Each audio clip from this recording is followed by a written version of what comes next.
Pasta 46. Capítulo 46. O vento eternamente mutável.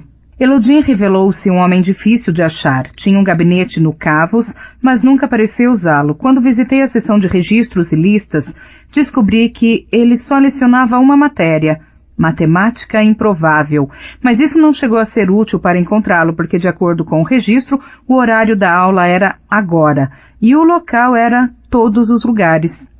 No fim, avistei-o por mero acaso do outro lado de um pátio apinhado de gente. Usava sua toga negra de professor, o que era uma raridade. Eu estava a caminho da iátrica, mas resolvi que preferia atrasar-me para a aula a perder a oportunidade de falar com ele. Quando consegui atravessar a multidão do meio-dia e alcançá-lo, estávamos no limite norte da universidade, seguindo uma larga estrada de terra que levava à floresta. Mestre Elodin, chamei precipitando-me a seu encontro. Eu tinha esperança de poder falar com o senhor. Esperancinha lamentável, disse ele, sem diminuir o passo nem olhar na minha direção. Você deveria ter metas mais elevadas. Um jovem deve inflamar-se com grandes ambições. Então tenho a esperança de estudar a arte de nomear, retruquei, encadeando o passo com ele a seu lado. Alto demais, ele rebateu sem rodeios. Tente de novo, alguma coisa a meio caminho. A estrada de terra fez uma curva e as árvores bloquearam a visão dos prédios da universidade atrás de nós. Espero que o senhor me aceite como aluno, tentei de novo, e me ensine o que achar melhor. Elodin parou de andar abruptamente e se virou para me olhar. Ótimo, vá procurar 3 pinhas para mim, disse. Fez um círculo com o polegar e o indicador e acrescentou, deste tamanho, sem nenhum pedacinho quebrado. Sentou-se bem no meio da estrada, fazendo um gesto de enxotar. Vá, depressa. Disparei para as árvores circundantes. Levei uns 5 minutos para encontrar 3 pinhas do tipo apropriado. Quando voltei para a estrada, estava descabelado e cheio de arranhões feitos pelas sarças. Não se via Elodin em parte alguma. Olhei em volta como um idiota, disse um palavrão, larguei as pinhas e saí correndo, seguindo a estrada para o norte. Alcancei-o bem depressa, já que ele caminhava com vagar, olhando para as árvores. E então, o que aprendeu? Perguntou-me. Que o senhor quer que o deixe em paz? Você é rápido, fez ele. Abriu dramaticamente os braços e entoou. Eis que se encerra a lição. Aqui termina minha profunda tutelagem do Elirkvolt. Dei um suspiro. Se fosse embora naquele momento, ainda conseguiria pegar minha aula na iátrica, mas parte de mim desconfiou que aquilo poderia ser uma espécie de teste. Talvez Elodin quisesse simplesmente certificar-se de que eu estava de fato interessado, antes de me aceitar como aluno. É assim que costuma acontecer nas histórias. O jovem tem que provar sua dedicação ao velho eremita da floresta para que este o acolha sob sua proteção. O senhor poderia responder algumas perguntas? Certo, disse ele, levantando a mão com o polegar e o indicador fechados. 3 perguntas, se você concordar em me deixar sossegado depois delas. Refleti por um instante. Por que o senhor não quer me ensinar? Porque os Edenahu são alunos excepcionalmente ruins, respondeu-me em tom brusco. São ótimos para memorizar o que precisa ser aprendido, mas o estudo da nomeação exige um nível de dedicação que gente enrolada como vocês raramente possui. Meu ânimo se inflamou com tanto calor e rapidez que cheguei a sentir a pele enrubescer. O rubor começou em meu rosto e desceu queimando pelo peito e pelos braços. Deixou os pelos de meus braços arrepiados. Respirei fundo. Lamento que a sua experiência com os Ru tenha deixado algo a desejar, respondi com cuidado. Permita-me assegurar-lhe que, pelos deuses, suspirou Elodin enojado, um lambe-botas ainda por cima. Faltam-lhe a garra e a força testicular necessárias para estudar comigo. Palavras acaloradas fervilhavam dentro de mim. Reprimi-as. Ele estava tentando me fisgar. O senhor não está me dizendo a verdade. Por que não quer me ensinar? Pela mesma razão porque não quero um cachorrinho, gritou Elodin, agitando os braços no ar como um lavrador que tentasse espantar corvos de um campo. Porque você é baixo demais para ser nomeador. Seus olhos são verdes demais. Você tem a quantidade errada de dedos. Volte quando for mais alto e houver encontrado um par decente de olhos. Encaramo-nos por um bom tempo. Por fim, ele deu de ombros e recomeçou a andar. Está bem, eu lhe mostro por quê. Seguimos pela estrada para o norte. Elodin foi passeando, catando pedras e atirando-as nas árvores. Pulava para arrancar folhas de galhos baixos, fazendo a toga de professor inflar-se, de um jeito ridículo. A certa altura parou e ficou imóvel e atento por quase meia hora, contemplando uma samambaia que balançava devagar ao vento. Mas prendi firmemente a ponta da língua entre os dentes. Não perguntei para onde íamos, nem o que ele estava olhando. Conhecia uma centena de histórias sobre garotos que desperdiçavam perguntas ou desejos por falarem demais. Restavam-me 2 perguntas e eu pretendia fazer com que valessem. Por fim saímos da floresta e a estrada se transformou numa trilha que atravessava um vasto gramado em direção a um enorme solar. Maior do que a artificiaria, tinha linhas elegantes, cobertura de telhas vermelhas, janelas altas, portais em arco e pilastras. Havia fontes, flores, cercas vivas. Mas alguma coisa não estava muito certa. Quanto mais nos aproximávamos dos portões, mais duvidava de que aquela fosse a propriedade de um nobre. Talvez isso tivesse algo a ver com o projeto dos jardins, ou com o fato de que a grade de ferro batido que circundava os gramados tinha 3 metros de altura e era impossível de escalar, para meu olhar treinado de ladrão. 2 homens de expressão séria abriram o portão e seguimos pela trilha que levava à porta de entrada. Elodie me olhou. Você já ouviu falar do refúgio? Abanei a cabeça. Tem outros nomes. Ninho de Gralhas, Aluadouro, o manicômio da universidade. É enorme, como... Parei antes de fazer a pergunta. Elodie sorriu, ciente de quase ter me pego. Jeremias, disse, chamando o homem corpulento parado à porta de entrada. Quantos convidados temos hoje? A recepção pode fornecer-lhe a contagem, senhor, respondeu o homem com mal-estar. Dê um palpite, disse Elodie. Aqui somos todos amigos. 23? Disse Jeremias, encolhendo os ombros. 53? Elodie bateu com o nó do dedo na porta de madeira grossa e o homem correu para destrancá-la. Quantos mais poderíamos acomodar se fosse preciso? Perguntou-lhe Elodie. Outros 150 facilmente, informou Jeremias, empurrando a porta para abri-la. Creio que mais, numa emergência. Viu que volte, disse o mestre, piscando o olho para mim. Estamos preparados. O vestíbulo era imenso, com janelas altas de vitral e teto abobadado. O piso era de mármore, polido até brilhar como um espelho. Fazia no lugar um silêncio sobrenatural. Não consegui compreender. O manicômio Vista do Arrecife, em Tarbean, tinha apenas uma fração do tamanho desse, mas soava como um bordel cheio de gatos furiosos. Podia-se ouvi-lo acima do barulho da cidade a mais de 1 quilômetro de distância. Elodie dirigiu-se a passos lentos a uma grande recepção, onde havia uma jovem em pé. — Por que não há ninguém do lado de fora, Amy? Ela lhe deu um sorriso sem graça. — Hoje eles estão muito agitados, senhor. Achamos que vem uma tempestade, disse e retirou um registro da prateleira. E também estamos entrando na lua cheia. O senhor sabe como isso afeta as coisas. É claro que sei, concordou Elodie, que se agachou e começou a desamarrar os sapatos. Onde puseram o Win desta vez? A moça folheou algumas páginas do livro. Segundo andar à direita, 237. Elodie se levantou e pôs os sapatos no balcão. Dê uma olhada nele, sim? Amy deu-lhe um sorriso inseguro e assentiu com a cabeça. Engoli outra porção de perguntas. A universidade parece ter uma despesa enorme aqui, comentei. Ele me ignorou e subiu uma ampla escada de mármore apenas de meias. Depois entramos num corredor comprido e branco, ladeado por portas de madeira. Pela primeira vez ouvi os sons que esperaria num lugar daqueles. Gemidos, choro, um tagarelar incessante, gritos, tudo muito vago. Elodie deu uns passos correndo, soltou-se e deixou os pés deslizarem pelo piso liso de mármore, com a toga de professor esvoaçando às suas costas.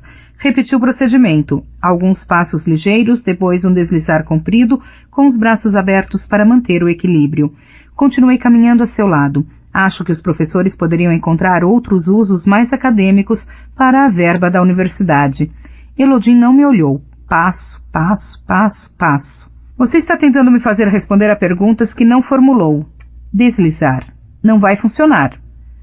O senhor está tentando me induzir a fazer perguntas, assinalei. Parece justo. Passo, passo, passo, deslizar. Então por que diabo você se incomoda comigo, afinal? O Kilvin gosta muito de você, por que não atrela sua estrela à carroça dele? Creio que o senhor sabe coisas que não posso aprender com mais ninguém. Coisas como o quê? Coisas que quero saber desde a primeira vez que vi alguém chamar o vento. O nome do vento, foi isso? Disse Elodie, erguendo as sobrancelhas. Passo. Passo, passo, passo, passo. Isso é complicado. Deslizar. O que o leva a crer que sei alguma coisa sobre chamar o vento? Um processo de eliminação. Nenhum dos outros mestres faz esse tipo de coisa, portanto, deve ser da sua alçada. Pela sua lógica, eu também deveria ser o encarregado das danças nas solinadas, de bordados e costura e do roubo de cavalos. Chegamos ao fim do corredor. No meio de uma escorregadela, Elodin quase derrubou um sujeito grandalhão e espadaúdo que carregava um livro de capa dura. 1000 perdões, senhor, disse o homem, embora obviamente a culpa não fosse dele. Timóteo, disse Elodin, apontando-lhe um dedo comprido. Venha conosco. O professor seguiu à frente, atravessando vários corredores menores e acabou chegando a uma porta pesada de madeira com um painel de correr na altura dos olhos. Abriu-o e espiou o interior. Como está ele? Calmo, disse o grandalhão. Acho que não tem dormido muito. Elodin experimentou o trinco e, com expressão carrancuda, se virou para o homem de ombros largos. Você o trancou? O homem era uma cabeça mais alta que Elodin e provavelmente tinha o dobro do peso, mas o sangue sumiu de seu rosto quando o mestre descalço lhe lançou um olhar furioso. Eu não, mestre Elodin, Elodin o interrompeu com um gesto ríspido. Destranque a porta. Timóteo se atrapalhou com o molho de chaves enquanto Elodin continuava a encará-lo. Alderwin não deve ser confinado. Pode entrar e sair quando bem entender. Nada deve ser posto em sua comida, a menos que ele o peça especificamente. Vou responsabilizá-lo por isso, Timóteo Generói, disse Elodin, cutucando-lhe o peito com seu dedo comprido. Se eu descobrir que o Win foi sedado ou contido, eu farei correr nu pelas ruas de Inri, de 4, e o montarei feito um poneizinho cor-de-rosa. Tornou a fuzilá-lo com os olhos. Saia daqui. O sujeito se afastou mais depressa que pôde, sem propriamente sair correndo. Elodin virou-se para mim. Você pode entrar, mas não faça barulhos nem movimentos súbitos. Não fale, a menos que ele fale com você. Se falar, mantenha a voz baixa, entendeu? Fiz que sim e ele abriu a porta. O cômodo não era como eu havia esperado. Janelas altas deixavam entrar a luz do sol, revelando uma cama ampla e uma mesa com cadeiras. Todas as paredes, o teto e o piso eram acolchoados com um grosso tecido branco que abafava até os ruídos mais leves do corredor. As cobertas tinham sido tiradas da cama e um homem magro de uns 30 anos embrulhava-se nelas, aninhado contra a parede. Elodin fechou a porta e o homem miúdo se encolheu um pouco. Win, disse baixinho o professor, chegando mais perto. O que aconteceu? Alderwin levantou a cabeça com um olhar de coruja. Um gravetinho de homem estava de peito nu por baixo do cobertor, o cabelo em completo desalinho, os olhos redondos e arregalados. Falava baixo com a voz meio embargada. Eu estava bem, estava indo bem, mas toda aquela gente falando, cachorros, as pedras do calçamento, não posso ficar perto disso agora. Win encostou-se ainda mais na parede e o cobertor escorregou de seus ombros ossudos. Levei um susto ao ver um guilder de chumbo pendurado em seu pescoço. O homem era arcanista diplomado.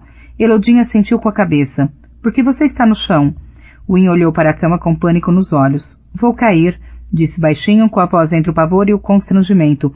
E há molas e ripas. Pregos. Como está neste momento? Perguntou Elodin com delicadeza. Quer voltar comigo? Não, fez Win, soltando um gemido de desamparo, desesperado, espremendo os olhos e puxando o cobertor para si. Sua voz fina e rachada tornou o apelo mais desolador do que se ele tivesse berrado. Tudo bem, você pode ficar, disse Elodin baixinho. Eu volto para visitá-lo. Ao ouvir isso, Win arregalou os olhos agitado. Não traga o trovão, implorou. Esticou a mão fina para fora do cobertor e agarrou a camisa de Elodin. Mas preciso de um apito de gato e de lanugem azul. E de ossos também, acrescentou em tom urgente. Ossos de tendão. Eu os trarei, garantiu-lhe Elodin, fazendo sinal para que eu saísse do quarto. Saí. Ele fechou a porta atrás de nós com uma expressão tristonha. O Win sabia no que estava se metendo quando se tornou meu guildeiro, comentou, começando a andar pelo corredor. Você não sabe. Não sabe nada da universidade, dos riscos envolvidos. Pensa que este lugar é a terra das fadas, um parque de diversões. Não é. Tem razão, rebati. É um parque de diversões e todas as outras crianças estão com inveja porque eu brinquei de seja banido do arquivo e chicoteado até sangrar, e elas não. Elodin parou de andar e se virou para mim. Ótimo, prove que estou errado, prove que pensou bem nisso, porque a universidade, com menos de 1.500 alunos, precisa de um manicômio do tamanho do Palácio Real? Minha cabeça disparou. A maioria dos estudantes vem de famílias abastadas, tem vida fácil, quando eles são obrigados a... Errado, disse Elodie com indiferença e começou a percorrer o corredor. É por causa do que estudamos, da maneira como treinamos a mente a funcionar. O senhor está dizendo que as cifras e a gramática enlouquecem as pessoas, comentei, tomando o cuidado de formular a frase em tom de afirmação. Elodie parou de andar e escancarou a porta mais próxima. Gritos de pânico irromperam pelo corredor. De mim! Estão dentro de mim! Estão dentro de mim! Estão dentro de mim! Pela porta aberta vi um rapaz se debatendo contra as tiras de couro que o prendiam à cama pelos pulsos, cintura, pescoço e tornozelos. A trigonometria e a lógica diagramática não fazem isso, afirmou Elodie, encarando-me. Estão dentro de mim! Estão dentro de mim! Estão dentro! Continuaram os gritos num cantochão ininterrupto, como o ladrar interminável e disparatado de um cão na madrugada. De mim! Estão dentro de mim! Estão dentro de mim! Estão... Elodie fechou a porta. Embora eu ainda pudesse ouvir vagamente os gritos, através de sua grossa espessura, o quase silêncio era espantoso. Sabe por que chamam este lugar de ninho de gralhas? Abanei a cabeça. Porque é para onde você vai quando matraqueia feito gralha em seu delírio. Deu-me um sorriso desvairado. Soltou uma gargalhada terrível. Elodie me conduziu por uma longa série de corredores a uma ala diferente do aloadouro. Finalmente dobramos uma esquina e vi algo novo, uma porta inteiramente feita de cobre. Ele tirou uma chave do bolso e a abriu. Gosto de dar uma passada aqui quando estou pela vizinhança, disse de modo displicente, para verificar minha correspondência, regar as plantas, esse tipo de coisa. Tirou uma das meias, deu-lhe um nó e usou-a para manter a porta aberta. É um lugar agradável para se visitar, mas sabe como é, disse, dando uma puxada na porta para ter certeza de que ela não se fecharia. De novo, não. A primeira coisa que notei no quarto foi algo estranho no ar. A princípio pensei que fosse a prova de som como o quarto de Alderwin, mas, olhando em volta, vi que as paredes e o teto eram de pedra cinzenta e nua. Achei então que o ar talvez cheirasse a bolor, mas ao respirar fundo, senti o aroma de lavanda e roupa de cama limpa. Foi quase como se houvesse uma pressão em meus ouvidos, como se eu estivesse embaixo d'água. Só que não estava, é claro. Agitei uma das mãos à minha frente, quase esperando que o ar fosse diferente, mais denso. Não era. Bem irritante, hein? Fez Elodie. Virei-me e vi que ele me observava. Fico surpreso por você ter notado. Não são muitos os que notam. O quarto era decididamente melhor que o de Alderwin. Tinha uma cama de baldaquino, um sofá super estofado, uma estante vazia e uma mesa grande, com várias cadeiras. O mais notável eram as janelas imensas que davam para gramados e jardins. Vi uma sacada do lado de fora, mas parecia não haver acesso a ela. Observe isto, disse Elodie. Pegou uma das cadeiras de espaldar alto, suspendeu-a com as duas mãos, girou-a no ar e atirou com força na janela. Estremeci, mas em vez de um estrépito terrível, houve apenas o som surdo de madeira quebrada. A cadeira despencou no chão numa mistura de tábuas e estofamento destruídos. Eu passava horas fazendo isso, comentou Elodie, respirando fundo e correndo os olhos pelo quarto com um ar amoroso. Bons tempos. Fui examinar as janelas, eram mais grossas que de hábito, mas não tanto assim. Pareciam normais exceto pelas tênues riscas avermelhadas que apresentavam. Olhei para o caixilho. Também era de cobre. Corri os olhos devagar pelo quarto, examinando as paredes nuas de pedra, sentindo seu ar estranhamente pesado. Notei que a porta não tinha nem maçaneta do lado de dentro, muito menos fechadura. Por que alguém se daria ao trabalho de fazer uma porta sólida de cobre? Resolvi fazer minha segunda pergunta. Como o senhor saiu? Até que enfim, disse o mestre, com um toque de exasperação. Afundou no sofá. Sabe, era uma vez o dia em que o grande Elodie se descobriu trancafiado numa torre alta. Fez um gesto para o quarto em que estávamos. Tinham-no despojado de seus instrumentos, a moeda, a chave e a vela. Além disso, sua cela não tinha uma porta digna de ser mencionada, nem janelas que fosse possível romper. Gesticulou com displicência para cada uma delas. Até o nome do vento lhe fora escondido pelas maquinações ardilosas de seus captores. Levantou-se do sofá e começou a andar pelo quarto. À sua volta não havia nada senão a pedra dura e lisa. Era uma cela da qual nenhum homem jamais havia escapado. Parou de andar e levantou um dedo com ar dramático. Mas Elodinho Grande sabia os nomes de todas as coisas e por isso todas as coisas estavam sob o seu comando, continuou.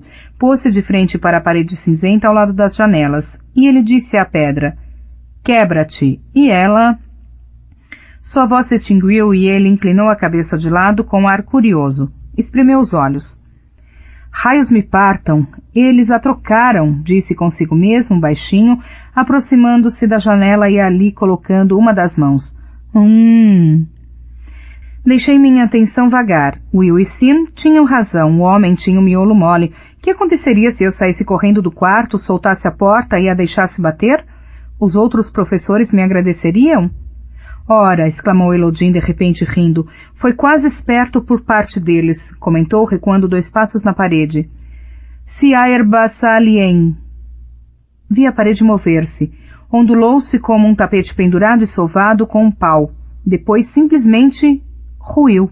Feito água suja derramada de um balde, toneladas de areia cinzenta se espalharam pelo chão num jorro súbito, enterrando os pés de Elodie até as canelas.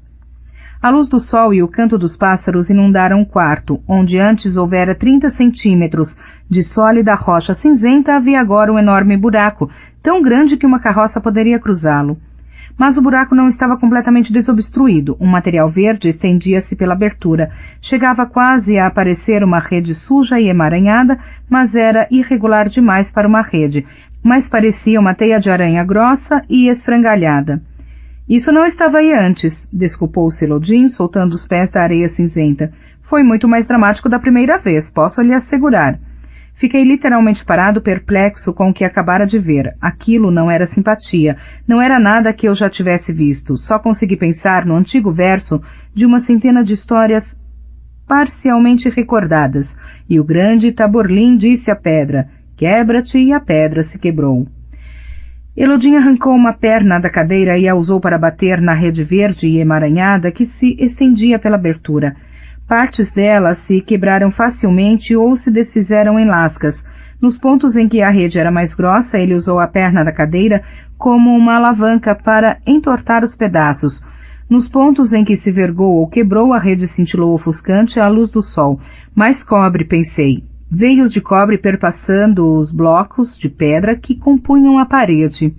Elodie largou a perna da cadeira e passou pela abertura agachado. Pela janela eu o vi debruçar-se sobre a balaustrada de pedra branca da sacada. Seguiu para o lado de fora. Assim que pisei na sacada, o ar deixou de parecer estranhamente pesado e parado. 2 anos, disse ele, olhando para os jardins. Podendo ver esta sacada, mas não postar-me nela. Podendo ver o vento, mas não ouvi-lo nem senti-lo no rosto.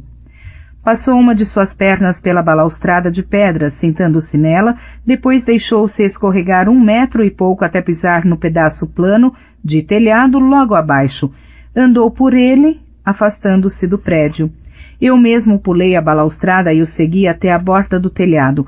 Estávamos a uma altura de apenas uns 6 metros, mas os jardins e fontes, que se espalhavam por todos os lados, ofereciam uma vista espetacular.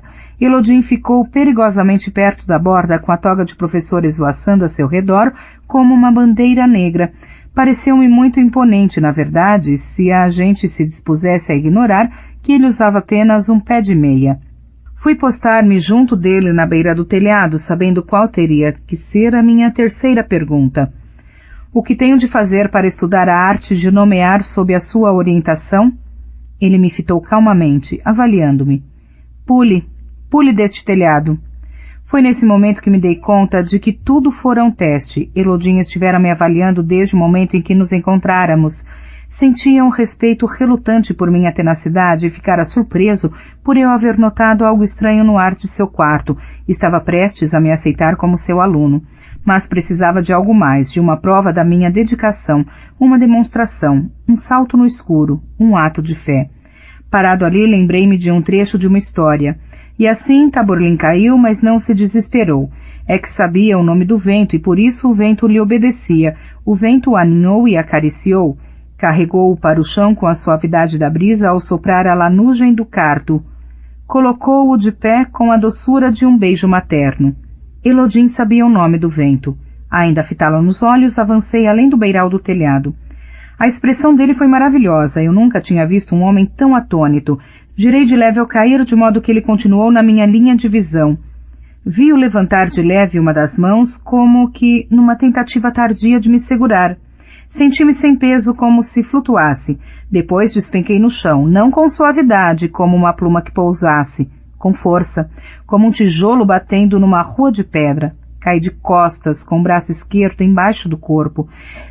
Minha vista escureceu quando a cabeça atingiu o chão e todo o ar foi expulso do meu corpo. Não perdi a consciência. Fiquei caído ali, sem fôlego e incapaz de me mexer. Lembro-me de ter pensado com toda a sinceridade que estava morto, que estava cego. Aos poucos minha visão voltou, fazendo-me piscar diante da luminosidade súbita do céu azul. Senti uma dor lancinante no ombro e o gosto de sangue. Não conseguia respirar. Tentei sair de cima do braço, mas meu corpo se recusou a me obedecer. Eu tinha quebrado o pescoço, a coluna. Depois de um momento prolongado e apavorante, consegui dar um arquejo superficial, depois outros. Suspirei de alívio e percebi que tinha pelo menos uma costela quebrada, além de todo o resto, mas mexi de leve os dedos das mãos a seguir os dos pés. Funcionavam. Então vi que não tinha fraturado a espinha. Enquanto eu permanecia deitado lá contando minhas bênçãos e minhas costelas quebradas, Elodinha entrou em meu campo visual e baixou os olhos para mim. "Parabéns", disse. "Foi a coisa mais idiota que eu já vi em todos os tempos", sentenciou com uma expressão que misturava assombro e incredulidade. E foi então que decidi dedicar-me à nobre arte da artificiaria. Não que tivesse muitas outras opções. Antes de me ajudar a capengar até a iátrica, Elodin deixou claro que qualquer pessoa estúpida o bastante para pular de um telhado era inconsequente demais para segurar uma colher em sua presença, que dirá para estudar algo tão profundo e volátil como a nomeação das coisas. Mesmo assim, não fiquei terrivelmente arrasado com sua recusa. Magia de contos de fadas ou não, eu não estava ansioso por estudar com um homem cujas primeiras lições tinham me deixado com 3 costelas quebradas, uma concussão leve e um ombro deslocado. Pasta 47. Capítulo 47. Alfinetadas. Afora o começo tumultuado, meu primeiro período letivo correu com bastante tranquilidade. Estudei na iátrica aprendendo mais sobre o corpo e como curá-lo. Treinei meu ciaro com Willem e, em troca, ajudei-o em seu aturano. Percorri as fileiras da artificiaria aprendendo a soprar vidros, misturar ligas, fundir metal em fios de arame, gravar superfícies metálicas e esculpir a pedra. Na maioria das noites voltava à oficina de Kilvin para trabalhar, tirava armações das peças fundidas em bronze, lavava objetos de vidro e moía minério para as ligas. Não era um trabalho exigente, mas Kilvin me dava 1 iota de cobre por onzena, às vezes 2. Eu desconfiava que havia uma grande tábua de registro em sua cabeça metódica, assinalando cuidadosamente as horas que cada pessoa trabalhava. Também aprendi coisas de natureza menos acadêmica. Alguns de meus colegas de beliche, que eram do Arcanum, me ensinaram um jogo de cartas chamado Hálito de Cão. Retribuí o favor dando-lhes uma aula improvisada de psicologia, probabilidade e destreza manual. Ganhei quase 2 talentos antes de eles pararem de me convidar para seus jogos. Tornei-me amigo íntimo de Willem e Simon. Havia alguns outros, não muitos, e nenhum tão chegado quanto Will e Sim. Minha ascensão rápida à condição de Elir me alienou da maioria dos outros estudantes. Fosse por ressentimento ou por me admirarem, quase todos se mantiveram afastados. E havia Ambrose. Considerar-nos simples inimigos seria deixar escapar o verdadeiro sabor de nossa relação. Era mais como se nós dois tivéssemos feito uma parceria comercial para buscar com mais eficiência nosso interesse recíproco de odiar um ao outro. No entanto, mesmo com meu projeto de vingança contra Ambrose, eu ainda tinha muito tempo livre nas mãos. Como não podia gastá-lo no arquivo, passei parte dele alimentando minha reputação florescente. Veja bem, minha entrada dramática na universidade causara uma agitação e tanto. Eu havia passado ao Arcanum em 3 dias, em vez dos 3 bimestres habituais. Era um membro mais jovem, com uma diferença de quase 2 anos. Desafiara abertamente um dos professores diante de sua própria turma e conseguira evitar a expulsão. Ao me açoitarem, não havia chorado nem sangrado. Ainda por cima eu parecia ter conseguido enfurecer mestre Elodin a ponto de ele me jogar do telhado do aluadouro. Deixei essa história circular sem retificação, já que ela era preferível à embaraçosa verdade. No cômputo geral, era o bastante para iniciar um fluxo contínuo de boatos a meu respeito e resolvi tirar proveito disso. A fama é uma espécie de armadura ou uma arma que se pode brandir quando necessário. Decidi que se ia ser arcanista, eu bem poderia ser um arcanista famoso. Assim deixei algumas informações escaparem. Eu fora aceito sem ter uma carta de recomendação. Os professores tinham me dado 3 talentos para frequentar a universidade, em vez de eu pagar a taxa escolar. Eu sobrevivera durante anos nas ruas de Tarbean à custa do meu talento. Cheguei até a desencadear alguns boatos que eram um absurdo completo, mentiras tão escandalosas que as pessoas veriam fatalmente a repeti-las, a despeito de serem obviamente falsas. Eu tinha sangue de demônio, conseguia enxergar no escuro, só dormia 1 hora por noite, na lua cheia falava durante o sono numa língua estranha que ninguém conseguia entender. Basil, meu ex-companheiro dos beliches do cercado, ajudou-me a deflagrar esses boatos. Eu inventava as histórias, ele as contava a algumas pessoas e depois, juntos, nós as víamos espalhar-se como fogo na campina. Era um passatempo divertido, mas minha desavença permanente com Ambrose contribuiu mais do que qualquer outra coisa para minha reputação. Todos ficavam perplexos por eu me atrever a desafiar abertamente o filho primogênito de um nobre poderoso. Tivemos vários encontros dramáticos naquele primeiro período. Não incomodarei você com os detalhes. Nossos caminhos se cruzaram e nós tecíamos um no outro comentário de improviso, alto o bastante para que todos os presentes no cômodo o ouvissem. Ou então ele zombava de mim à guisa de elogio. Você precisa me dizer quem corta o seu cabelo. Qualquer pessoa com o mínimo de bom senso sabe lidar com nobres arrogantes. O alfaiate que eu havia aterrorizado em Tarbean soubera o que fazer. Nessas horas você aguenta o tranco, abaixa a cabeça e acaba com a história toda o mais depressa possível. Mas eu sempre revidava e, embora Ambrose fosse inteligente e razoavelmente bem-falante, não era páreo para minha língua de integrante de trupe.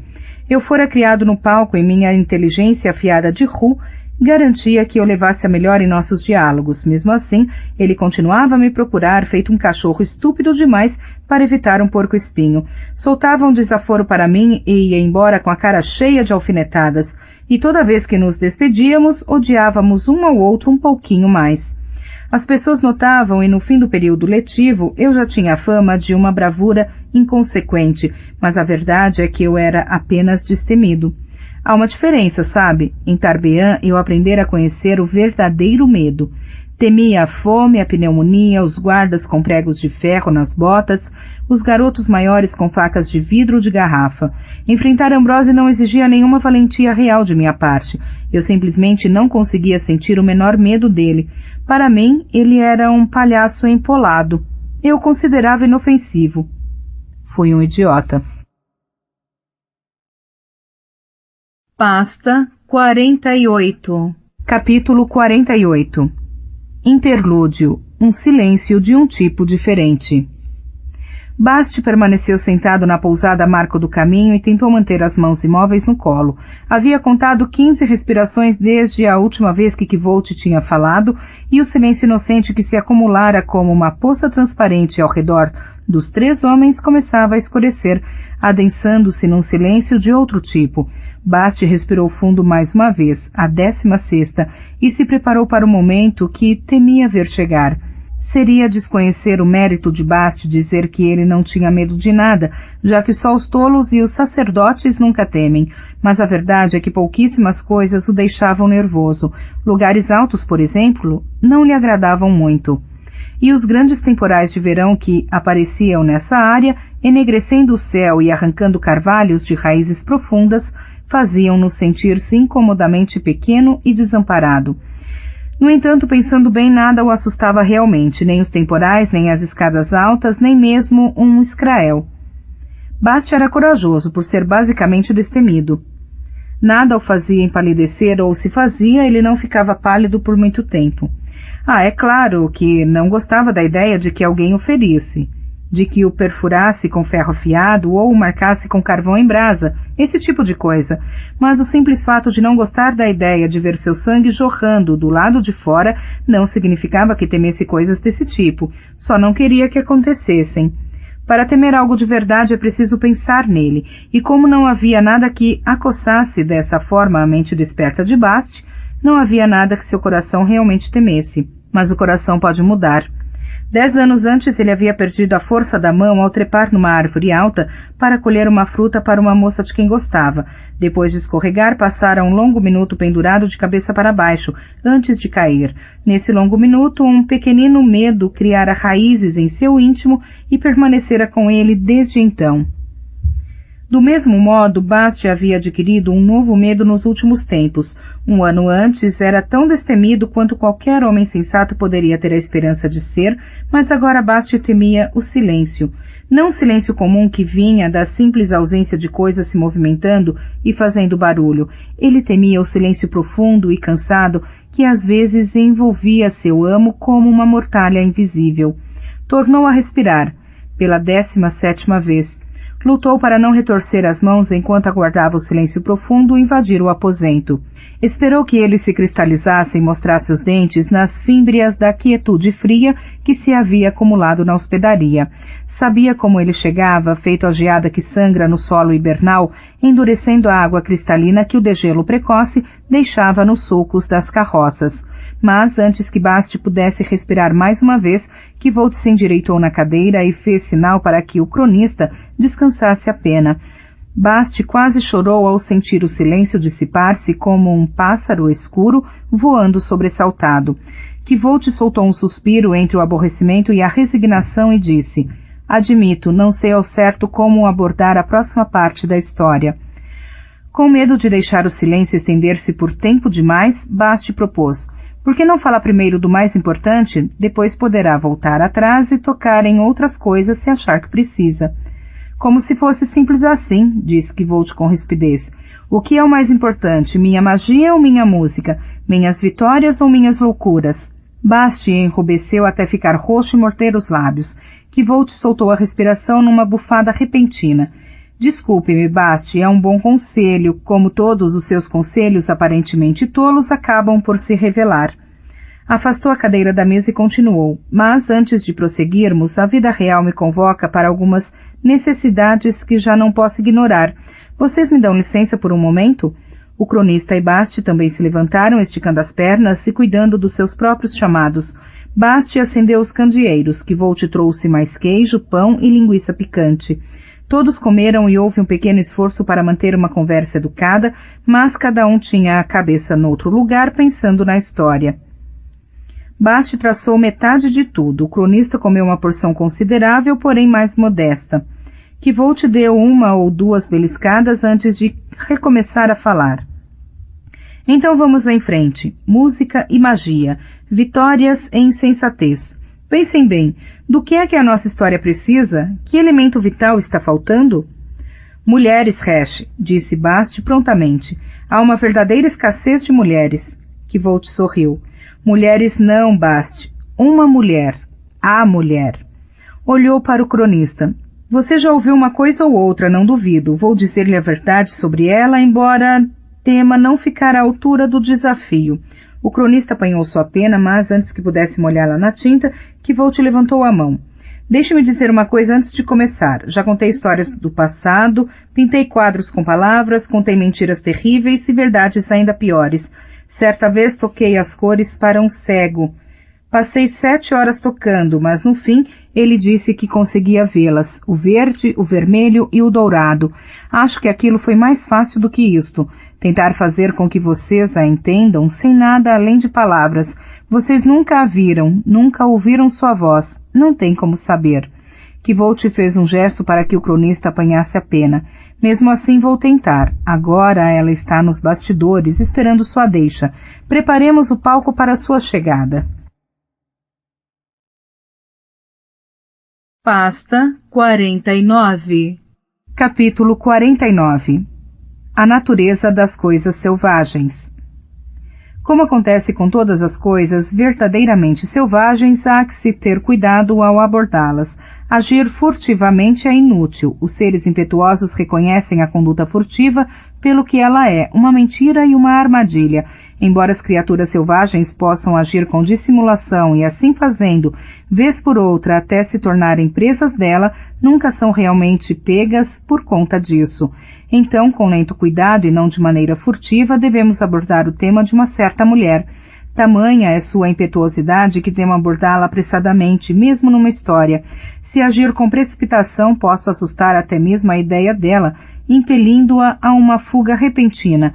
Portanto, em nome do lento cuidado, contarei como a conheci e, para isso, devo falar dos acontecimentos que me levaram, muito a contragosto, a atravessar o rio e entrar em Imri. Concluí meu primeiro bimestre com 3 talentos de prata e um único iota.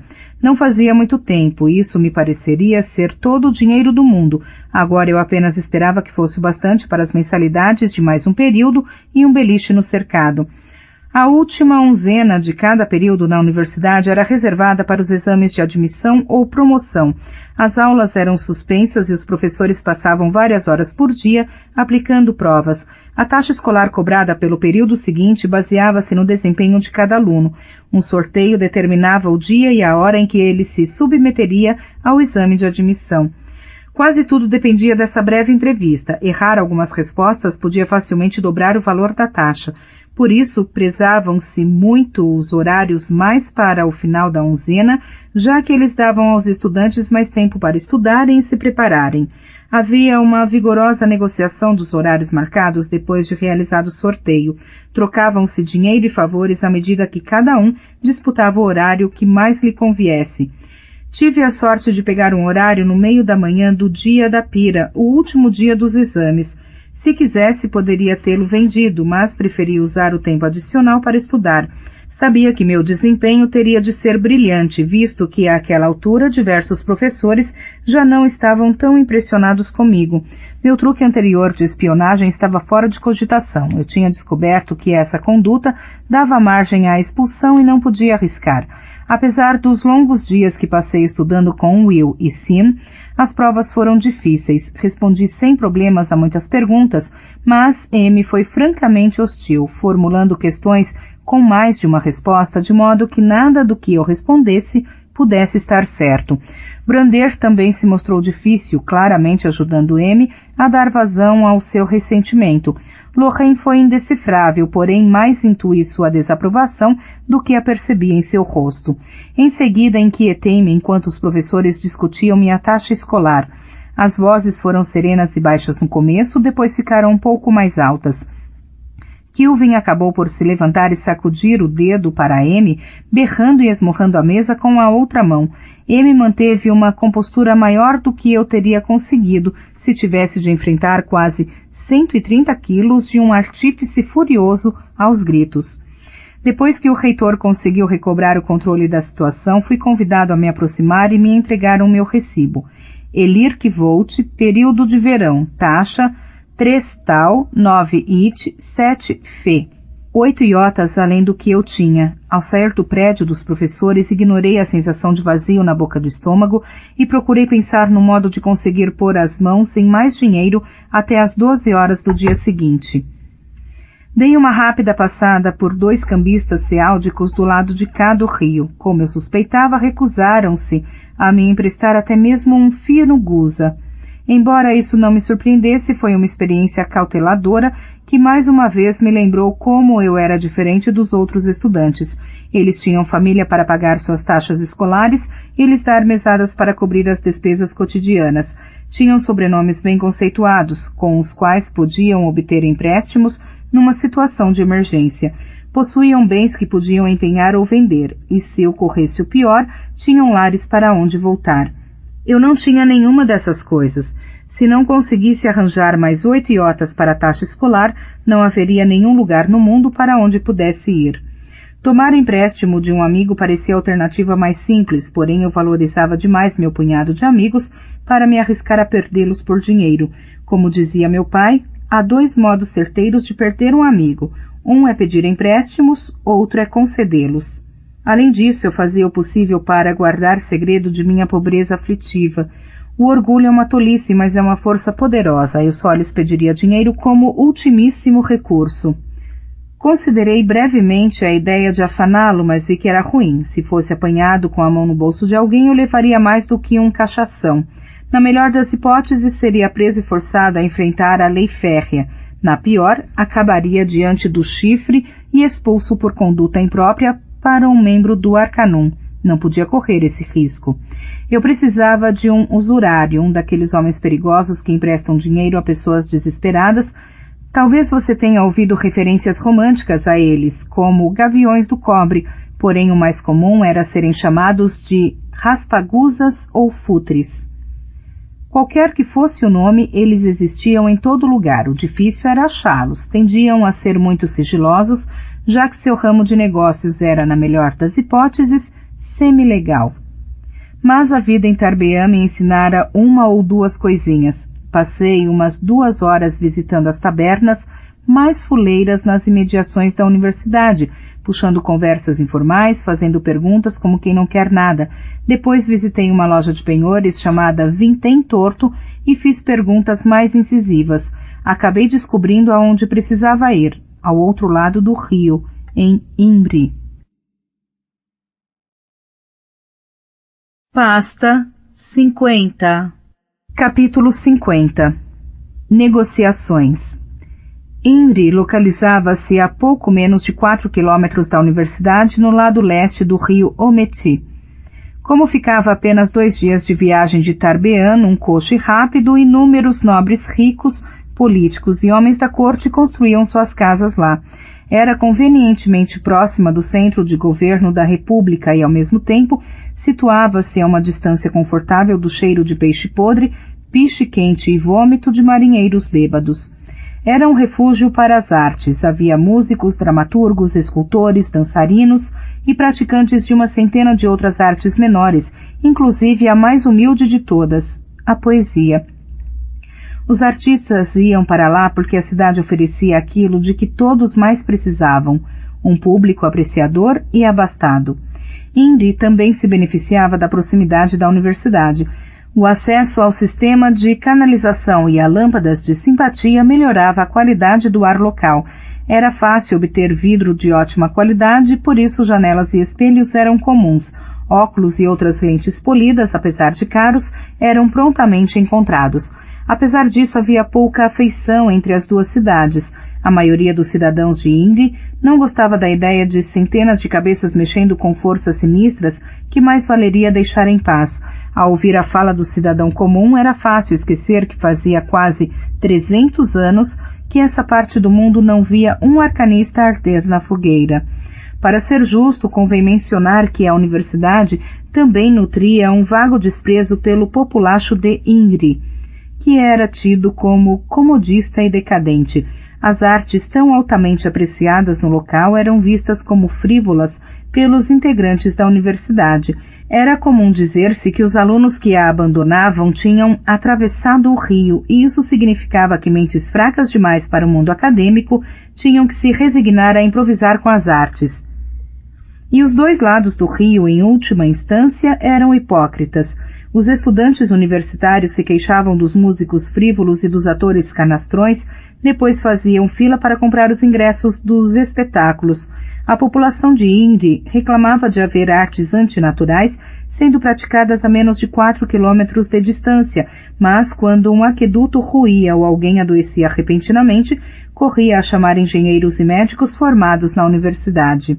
No cômputo geral, tratava-se de uma trégua antiga e incômoda, na qual os dois lados se queixavam, mas conservavam uma tolerância relutante. Afinal, essa gente tinha a sua serventia. Apenas não se gostaria de ver a própria filha casar-se com um deles. Como Imri era tamanho refúgio para a música e o teatro, talvez você imagine que eu passava muito tempo lá, porém nada estaria mais longe da verdade. Só visitar a cidade uma vez. Willem e Simon tinham me levado a uma taberna em que um trio de músicos habilidosos tocava laúde, flauta e tambor. Eu havia comprado uma cerveja pequena por meio vintém e relaxado, com a absoluta intenção de aproveitar a noite com meus amigos. mas não conseguira. Minutos depois de iniciada a música, eu praticamente fugira do salão. Duvido muito que você possa entender por quê, mas suponho ter de explicar para que as coisas façam algum sentido. Eu não suportava ficar perto da música e não participar dela. Era como ver a mulher amada deitar-se com outro homem. Não, na verdade não, era como os papadoces que eu vira em Tarbean. A resina de Dênera era totalmente ilegal, é claro, mas isso não vinha ao acaso na maioria dos pontos da cidade. Era vendida embrulhada em papel encerado como uma bala ou um caramelo. Chupá-la inundava o sujeito de euforia, êxtase, contentamento. Passadas algumas horas, porém, a pessoa tremia, tomada por uma ânsia desesperadora de consumir mais. Essa ânsia piorava quanto mais se prolongava o uso da substância. Uma vez em Tarbean, eu vira uma mocinha de não mais de 16 anos, com os reveladores olhos encovados e os dentes antinaturalmente brancos dos viciados contumazes. Ela implorava um doce a um marinheiro que o segurava tentadoramente fora do seu alcance. O homem lhe dissera que ela o teria se tirasse a roupa e dançasse para ele bem ali, no meio da rua. A moça se despira sem se importar com quem estaria olhando, sem se importar com o fato de ser quase o auge do inverno e de ela estar em pé sobre 10 centímetros de neve. Havia tirado a roupa e dançado desesperadamente, seus membros magros e pálidos, sacudindo em movimentos patéticos e trôpegos. Depois, ao ver o marinheiro rir e abanar a cabeça, ela se prostrara de joelhos na neve, implorando e chorando, freneticamente agarrada às pernas dele, prometendo qualquer coisa. Qualquer coisa. Era assim que eu me sentia ao ver músicos tocarem. Não podia suportar. A falta cotidiana da minha música era como uma dor de dentes a que eu houvesse me acostumado. Eu sabia conviver com ela, mas ver o que queria balançando à minha frente era mais do que eu conseguia aguentar. Por isso, evitei Ingrid até o problema da taxa escolar de meu segundo período me obrigar a atravessar outra vez o rio. Eu fora informado de que Devi era a pessoa a quem qualquer um podia pedir empréstimos, por mais aflitivas que fossem suas circunstâncias. Assim, cruzei o Ometi na ponte de pedra e segui para Ingrid. Chegava-se à casa de negócios de Devi, passando por uma viela e subindo uma escada estreita de sacada atrás de um açougue. Essa parte de Ingrid me fez lembrar a beira-mar de Tarbean. O cheiro enjoativo de gordura rançosa que vinha do açougue no térreo me levou a dar graças pela brisa fresca que parecia outonal.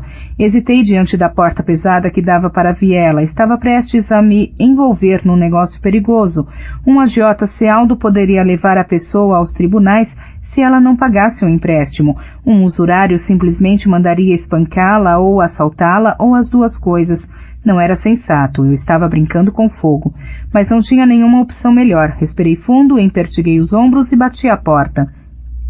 Enxuguei as palmas das mãos suadas na capa, torcendo para mantê-la razoavelmente secas na hora de apertar a mão de Devi.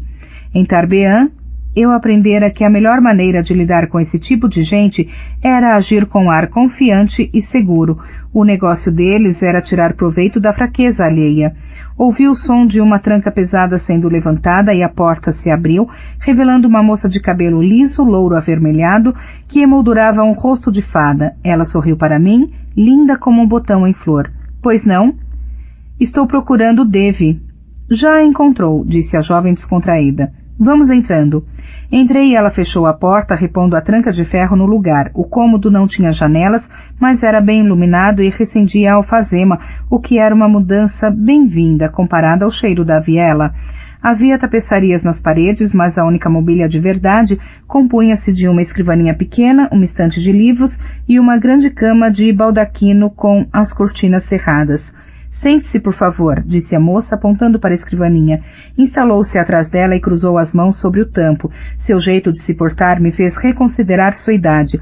Eu a avaliara mal por causa do porte miúdo, mas, ainda assim, ela não poderia ter muito mais de 20 e poucos anos, o que estava longe de ser o que eu esperava encontrar. Devi piscou os olhos para mim de um jeito gracioso.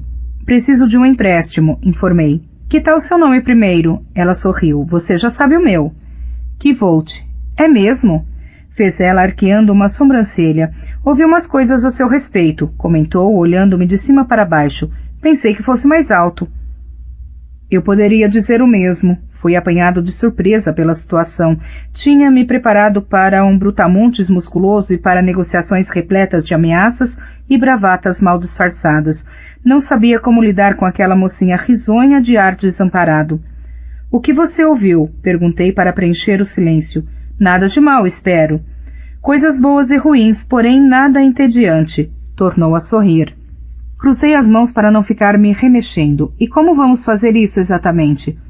Você não é de muita conversa, não? Disse Dave com um rápido suspiro de decepção. Muito bem, direto aos negócios. De quanto você precisa? Apenas 1 talento. 8 iotas, na verdade. Ela abanou a cabeça com ar sério, fazendo o cabelo louro avermelhado balançar para frente e para trás. Receio não poder atendê-lo. Para mim não vale a pena fazer empréstimos de meio vintém. Franziu o senho. Quanto vale a pena para você? 4 talentos, é o mínimo. E os juros? 50% a cada 2 meses. Portanto, se você está pensando em tomar o mínimo possível, serão 2 talentos no fim do período. Você poderá quitar a dívida toda por 6, se quiser, mas até eu receber de volta todo o principal serão 2 talentos a cada período. Assenti com a cabeça, não terrivelmente surpreso. Era mais ou menos 4 vezes o que até o agiota mais avarento cobraria. Mas estarei pagando juros por um dinheiro de que não preciso propriamente. Não, retrucou ela, fitando-me com um olhar sério. Estará pagando juros pelo dinheiro que tomou emprestado. A negociação é essa. Que tal 2 talentos? Assim, no final... Dave abanou as mãos, interrompendo-me. Isto aqui não é uma barganha. Estou apenas informando as condições do empréstimo. Deu um sorriso excusatório. Desculpe se não deixei isso claro desde o começo. Olhei-a, observando a postura de seus ombros, o jeito como enfrentava meu olhar. Está bem, respondi resignado. Onde eu assino? Dave me olhou com um ar levemente intrigado e um ligeiro franzir da testa. Não é preciso assinar nada, respondeu. Abriu uma gaveta e tirou um frasquinho marrom com tampa de vidro, pôs um alfinete comprido a seu lado em cima da escrivaninha. Só um pouquinho de sangue. Fiquei enregelado na cadeira com os braços caídos junto ao corpo. Não se preocupe, tranquilizou-me Dave. O alfinete está limpo, só preciso de umas 3 boas gotas. Finalmente recobrei a voz. Você só pode estar brincando. Ela inclinou a cabeça de lado e deu um sorrisinho, levantando um dos cantos da boca. Você não sabia? Indagou surpresa. É raro alguém entrar aqui sem conhecer a história toda. Não posso acreditar que alguém realmente... Parei, sem saber o que dizer. Nem todos acreditam. Em geral faço negócios com alunos e ex-alunos. O pessoal do lado de cá do rio acharia que sou uma espécie de bruxa, demônio ou algum disparate desse tipo. Os membros do Arcanum sabem exatamente por que quero o sangue e o que posso fazer com ele. Você também é membro do Arcanum? Ex-membro, respondeu ela, deixando o sorriso atenuar-se um pouco. Cheguei a relar antes de sair. Sei o bastante para compreender que com um pouquinho de sangue você nunca poderá esconder-se de mim. Posso arrancá-lo de qualquer lugar. Entre outras coisas, retruquei incrédulo pensando num boneco de cera que fizera de M no começo do período. Aquilo tinha sido apenas um fio de cabelo, o sangue era muito mais eficaz para estabelecer um elo. Você poderia me matar. Dave me olhou e foi franca. Você tem tudo para se tornar o brilhante novo astro do Arcanum. Pense bem, eu me manteria nos negócios se tivesse o hábito de agir com má fé? Os professores sabem disso? Ela riu. Pelo corpo de Deus, é claro que não, e o condestável, o bispo e minha mãe também não sabem, disse, e apontando para o próprio peito, depois para mim. Você sabe e eu sei. Isso costuma ser o bastante para garantir uma boa relação de negócios entre duas pessoas. E quanto ao que não costuma acontecer? E se eu não tiver seu dinheiro no fim do período, o que acontece? Ela afastou as mãos e deu de ombros despreocupada.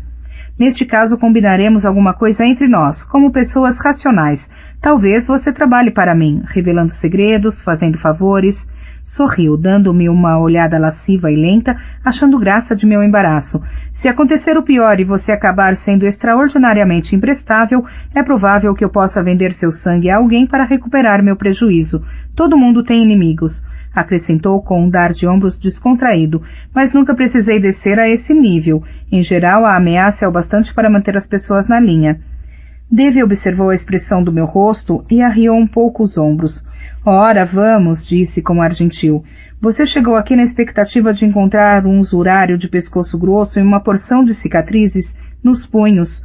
Estava disposto a negociar com alguém que estaria pronto a espancá-lo até fazê-lo ver 12 cores diferentes, se atrasasse o pagamento por um dia. O meu jeito é melhor, mais simples. Isso é loucura, retruquei, ficando de pé. De jeito nenhum. A expressão animada de Dave desapareceu. Controle-se, recomendou, ficando visivelmente exasperada.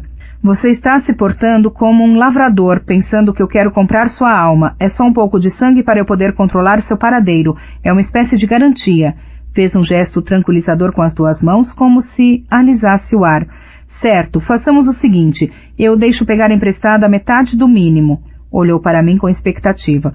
2 talentos. Isso facilita as coisas? Não, lamento ter tomado seu tempo, mas não posso fazer isso. Há outros usurários aqui por perto?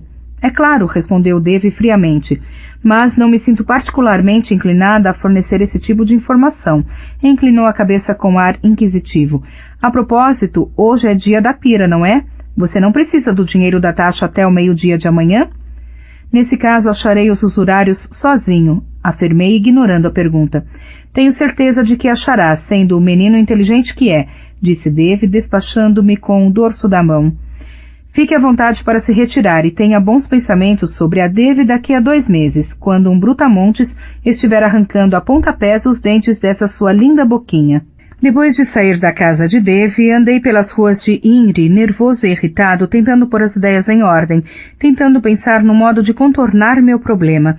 Eu teria uma chance razoável de pagar o empréstimo de 2 talentos. Esperava subir nas fileiras da oficiaria em pouco tempo. Assim que obtivesse permissão para cuidar de meus próprios projetos, poderia começar a ganhar dinheiro de verdade. Só precisava continuar em aula por tempo suficiente. Era apenas uma questão de tempo. Na verdade, era isso que eu estava pedindo emprestado. Tempo. Mais um período letivo. Quem saberia dizer que oportunidades poderiam se apresentar nos 2 meses seguintes? No entanto, mesmo ao tentar me convencer disso, eu sabia a verdade. Era má ideia. Eu estava procurando sarna para me coçar. Engoliria o orgulho e veria se Willem, Simon ou Savoy poderiam me emprestar os 8 iotas de que precisava. Dei um suspiro, resignando-me a dormir um período ao relento e catar comida onde pudesse encontrar. Pelo menos não poderia ser pior do que minha época em Tarbean. Estava prestes a voltar para a universidade quando minha perambulação irrequieta me levou à vitrine de uma loja de penhores. Senti aquela antiga dor nos dedos. Quanto custa o alaúde de 7 cordas? Perguntei. Até hoje não me lembro de ter efetivamente entrado na loja. 4 talentos exatos, disse o dono animado. Imaginei que fosse novo no negócio ou que estivesse bêbado. Os donos ou empregados de lojas de penhor nunca são animados, nem mesmo em cidades ricas como Inri. Ah, suspirei sem me dar ao trabalho de esconder minha decepção. Posso dar uma olhada nele? O homem me entregou o alaúde. Não era grande coisa de se ver. Os veios da madeira eram irregulares, o verniz era tosco e estava arranhado. Os trastos eram feitos de tripa e precisavam ser trocados, mas isso pouco me preocupava, já que de qualquer modo era normal eu tocar sem eles. A caixa do alaúde era de cabiúna, de modo que o som não seria tremendamente sutil, mas por outro lado a cabiúna ecoaria melhor numa taberna repleta, cortando o zum-zum-zum das conversas. Bati com o dedo na caixa e ela emitiu um zumbido sonoro. Sólido, embora não bonito. Comecei a afinar o instrumento a fim de ter uma desculpa para segurá-lo um pouco mais. Eu poderia descer até 3,50, disse o homem atrás do balcão. Espichei os ouvidos ao escutar algo em seu tom. Desespero. Ocorreu-me que um alaúde feio e usado talvez não vendesse muito bem numa cidade cheia de nobres e músicos prósperos. Abanei a cabeça. As cordas estão velhas. Na verdade estavam ótimas, mas eu tinha esperança de que ele não soubesse disso. É verdade, admitiu, o que me confirmou sua ignorância. Mas as cordas são baratas. Imagino que sim, respondi com ar inseguro. Seguindo um plano proposital, ajustei cada corda um tantinho desafinada em relação às demais. Toquei um acorde e ouvi o som irritante. Lancei um olhar azedo e especulativo para o braço do alaúde.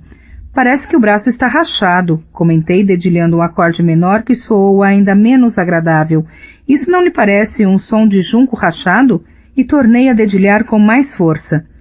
13h20? Perguntou o homem esperançoso.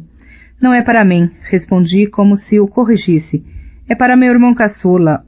O cretininho não deixa o meu em paz. Tornei a dedilhar o instrumento e fiz uma careta. Posso não gostar muito do diabinho, mas não sou cruel a ponto de lhe comprar um alaúde com braço ruim, comentei. Fiz uma pausa significativa. Como não viesse nada, instiguei-o. Por 3h20 não dá. 3 redondos? Indagou o homem de novo esperançoso. Na aparência eu segurava o alaúde com ar desprendido, descuidado, mas no fundo do coração agarrava-o com uma ferocidade de branquear os nós dos dedos. Não espero que você compreenda. Quando mataram minha trupe, os membros do Xandriano destruíram cada pedaço de família e lar que eu havia conhecido, mas em certos aspectos tinha sido pior quando o alaúde de meu pai fora quebrado em Tarbeã. Tinha sido como perder um membro, um olho, um órgão vital. Sem minha música eu passara anos vagando por Tarbeã, semi-morto, como um veterano aleijado ou uma alma penada. Escute, dirigi-me a ele com franqueza. Eu lhe dou 2 e 2. Peguei a bolsa de moedas. Você pode aceitar ou deixar essa coisa horrorosa pegando poeira numa prateleira alta pelos próximos 10 anos. Encarei-o, tomando cuidado de não deixar que minha expressão demonstrasse o quanto eu precisava do instrumento. Faria qualquer coisa para ficar com aquele alaúde. Dançaria nu na neve. Agarraria as pernas dele, trêmulo e desvairado, prometendo-lhe qualquer coisa. Qualquer coisa. Contei 2 talentos e 2 iotas expostos no balcão entre nós. Quase todo o dinheiro que eu havia economizado para a taxa escolar do 2º período. Cada moeda fez um estalido alto quando a bati na mesa. O homem me dirigiu um olhar demorado, avaliador. Pus mais um iota e esperei. Esperei. Quando, enfim, ele estendeu a mão para pegar o dinheiro, sua expressão abatida foi a mesma que eu estava acostumado a ver no rosto dos donos de lojas de penhores. Davy abriu a porta e sorriu. Ora, sinceramente, não pensei que voltasse a vê-lo. Entre, disse, trancando a porta atrás de mim e se dirigindo à escrivaninha. Mas não posso dizer que esteja desapontada. Acrescentou olhando para trás e abrindo seu sorriso travesso. Depois sentou-se e completou. Eu estava ansiosa para fechar o negocinho com você. E então, 2 talentos? Na verdade, seria melhor pegar 4, respondi, o bastante para eu pagar a taxa escolar e um beliche no cercado. Eu poderia dormir ao relento sob o vento e a chuva, mas meu alaúde merece coisa melhor. Esplêndido, disse ela, pegando o frasco e o alfinete. Eu precisava manter intactas as pontas dos dedos, por isso espetei o dorso da mão e deixei 3 gotas de sangue se juntarem lentamente e caírem no frasquinho marrom. Entreguei-o a Davy. Jogue o alfinete aí dentro também. Assim fiz. Davy pincelou a tampa com uma substância transparente e a encaixou na boca do frasco. É um adesivo inteligente dos seus amigos lá do outro lado do rio, explicou. Assim não posso abrir o frasco sem quebrá-lo. Quando você pagar sua dívida, vai recebê-lo intacto e poderá dormir sossegado, sabendo que não guardei nenhum sangue para mim. A menos que você tenha o solvente, assinalei. Davy lançou-me um olhar incisivo. Você não é muito chegado a confiar, não é? Vasculhou uma gaveta, tirou um pouco de cera selante e começou a aquecê-la no candeeiro da escrivaninha. Imagino que você não tenha um selo, um anel ou coisa parecida, tem? Perguntou, espalhando a cera por toda a tampa do frasco. Se eu tivesse joias para vender, não estaria aqui, respondi com franqueza e pressionei o polegar na cera. Ele deixou uma impressão digital reconhecível. Mas isso deve servir. Davy rabiscou um número na lateral do frasco com um estilete de diamante, depois pegou um pedaço de papel, escreveu por um instante e abanou o papel com a mão esperando que secasse. Pode levar isto a qualquer agiota em ambos os lados do rio, disse animada, entregando o meu papel. Foi um prazer negociar com você. Não desapareça. Voltei para a universidade com dinheiro no bolso e o peso reconfortante do alaúde pendurado numa alça em meu ombro. Ele era feio, de segunda mão, e me custara muito caro em dinheiro, sangue e paz de espírito. Mas eu o amava como uma criança, como a respiração, como a minha própria mão direita. Pasta 51. Capítulo 51. Piche e Zinco. No início de meu segundo período, Kilvin me deu permissão para estudar siglística. Isso fez algumas sobrancelhas se levantarem, mas nenhuma na ficiaria, onde eu me revelara um operário trabalhador e um estudante dedicado. A siglística, dito em termos simples, é um conjunto de instrumentos para canalizar forças, como simpatia em forma sólida. Por exemplo, se você entalhasse um tijolo com a runa Uli e outro com a runa Doshi, as duas runas fariam os tijolos se grudarem um ao outro como se tivessem sido fixados com argamassa. Mas não é tão simples assim. O que realmente acontece é que as duas runas racham os tijolos com a força de sua atração. Para que isso não aconteça, você tem que acrescentar uma runa Aru a cada tijolo. Aru é a runa do barro. Ela faz os dois pedaços de barro se grudarem, resolvendo o seu problema. No entanto, Aru e Doshi não se encaixam, têm um formato errado. Para fazê-las se encaixarem, você tem que acrescentar runas de ligação, Gea e T. Depois, para equilibrar as coisas, também tem que acrescentar Gea e T ao outro tijolo. Desta forma, eles se colam um ao outro sem quebrar. Isso só acontece, porém, se forem feitos de barro. A maioria não é. Por isso, em geral, é melhor misturar ferro à cerâmica do tijolo antes de levá-lo ao forno, o que, é claro, significa que você tem de usar Fer em vez de Aru. Depois, precisa trocar T e G de lugar para que as pontas se encaixem direito. Como vê, usar a argamassa é o caminho mais simples e mais confiável para juntar tijolos. Estudei siglística com Kamar. Esse homem de um olho só, cheio de cicatrizes, era o guardião dos portões de Kilvin. Só depois de conseguir provar um domínio sólido da siglística é que o aluno podia passar para uma posição meio informal de aprendiz de um dos artífices mais experientes. Ele os ajudava em seus projetos e, em troca, eles lhe mostravam as minúcias refinadas da arte. Existiam 197 runas. Era como aprender uma nova língua, porém eram quase 200 letras desconhecidas e tínhamos que inventar nossas próprias palavras em grande parte do tempo.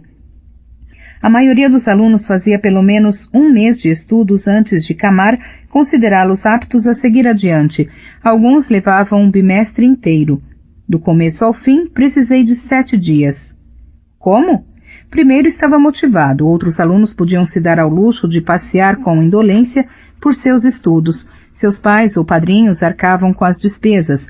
Eu, por outro lado, precisava subir depressa na hierarquia da ficiaria para poder ganhar dinheiro trabalhando em meus próprios projetos. Minha prioridade máxima já não era a taxa escolar, era a Devi. Segundo, eu era brilhante, e não era só aquele brilhantismo corriqueiro que se vê por aí. Eu era extraordinariamente brilhante. Por último, tive sorte, pura e simples. Andei pela colcha de retalhos dos telhados do Magno com meu alaúde atravessado nas costas. Era um pôr do sol nublado e sombrio, mas eu já conhecia o caminho. Ative-me ao piche e ao zinco, sabendo que as telhas vermelhas ou a artósia cinzenta eram um suporte traiçoeiro para os passos. Em algum momento da reforma do Magno, um dos pátios ficara completamente isolado. Só se tinha acesso a ele subindo por um janelão alto numa das salas de aula ou descendo por uma macieira toda torta, caso se estivesse no telhado. Eu ia lá me exercitar no alaúde. Meu beliche no cercado não convinha, não só a música era considerada frívola desse lado do rio, como eu só viria fazer mais inimigos se tocasse enquanto meus companheiros de dormitório tentavam dormir ou estudar.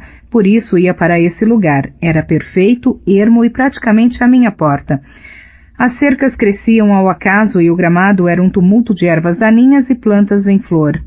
Mas havia sob a macieira um banco que se prestava perfeitamente para as minhas necessidades. Em geral, eu chegava tarde da noite, quando o Magno estava trancado e abandonado, mas esse dia era Tedem, o que significava que se jantasse depressa eu teria quase 1 hora entre a aula de Elxadal e meu trabalho na ficiaria, tempo de sobra para praticar um pouco.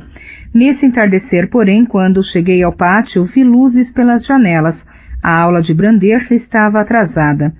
Assim fiquei no telhado. As janelas da sala estavam fechadas, portanto não havia muita probabilidade de que me entreouvissem. Apoiei as costas numa chaminé próxima e comecei a tocar.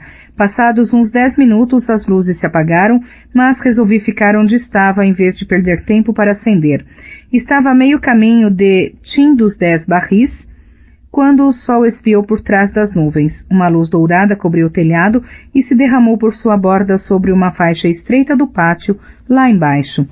Foi então que ouvi o barulho, um farfalhar súbito, como o de um animal assustado no pátio. Mas depois houve outra coisa, um som diferente do que faria um esquilo ou um coelho na cerca viva. Foi um ruído forte, um baque vagamente metálico, como se alguém tivesse deixado cair uma barra de ferro. Parei de tocar, ainda com a melodia inacabada na cabeça. Haveria outro estudante ali, escutando? Repus o alaúde no estojo antes de me aproximar da beira do telhado e olhar para baixo. Não consegui enxergar através da sebe densa que cobria a maior parte da borda leste do pátio. Teria um aluno entrado lá pela janela? O crepúsculo se desfez depressa e quando acabei de descer pela macieira, a maior parte do pátio estava na sombra.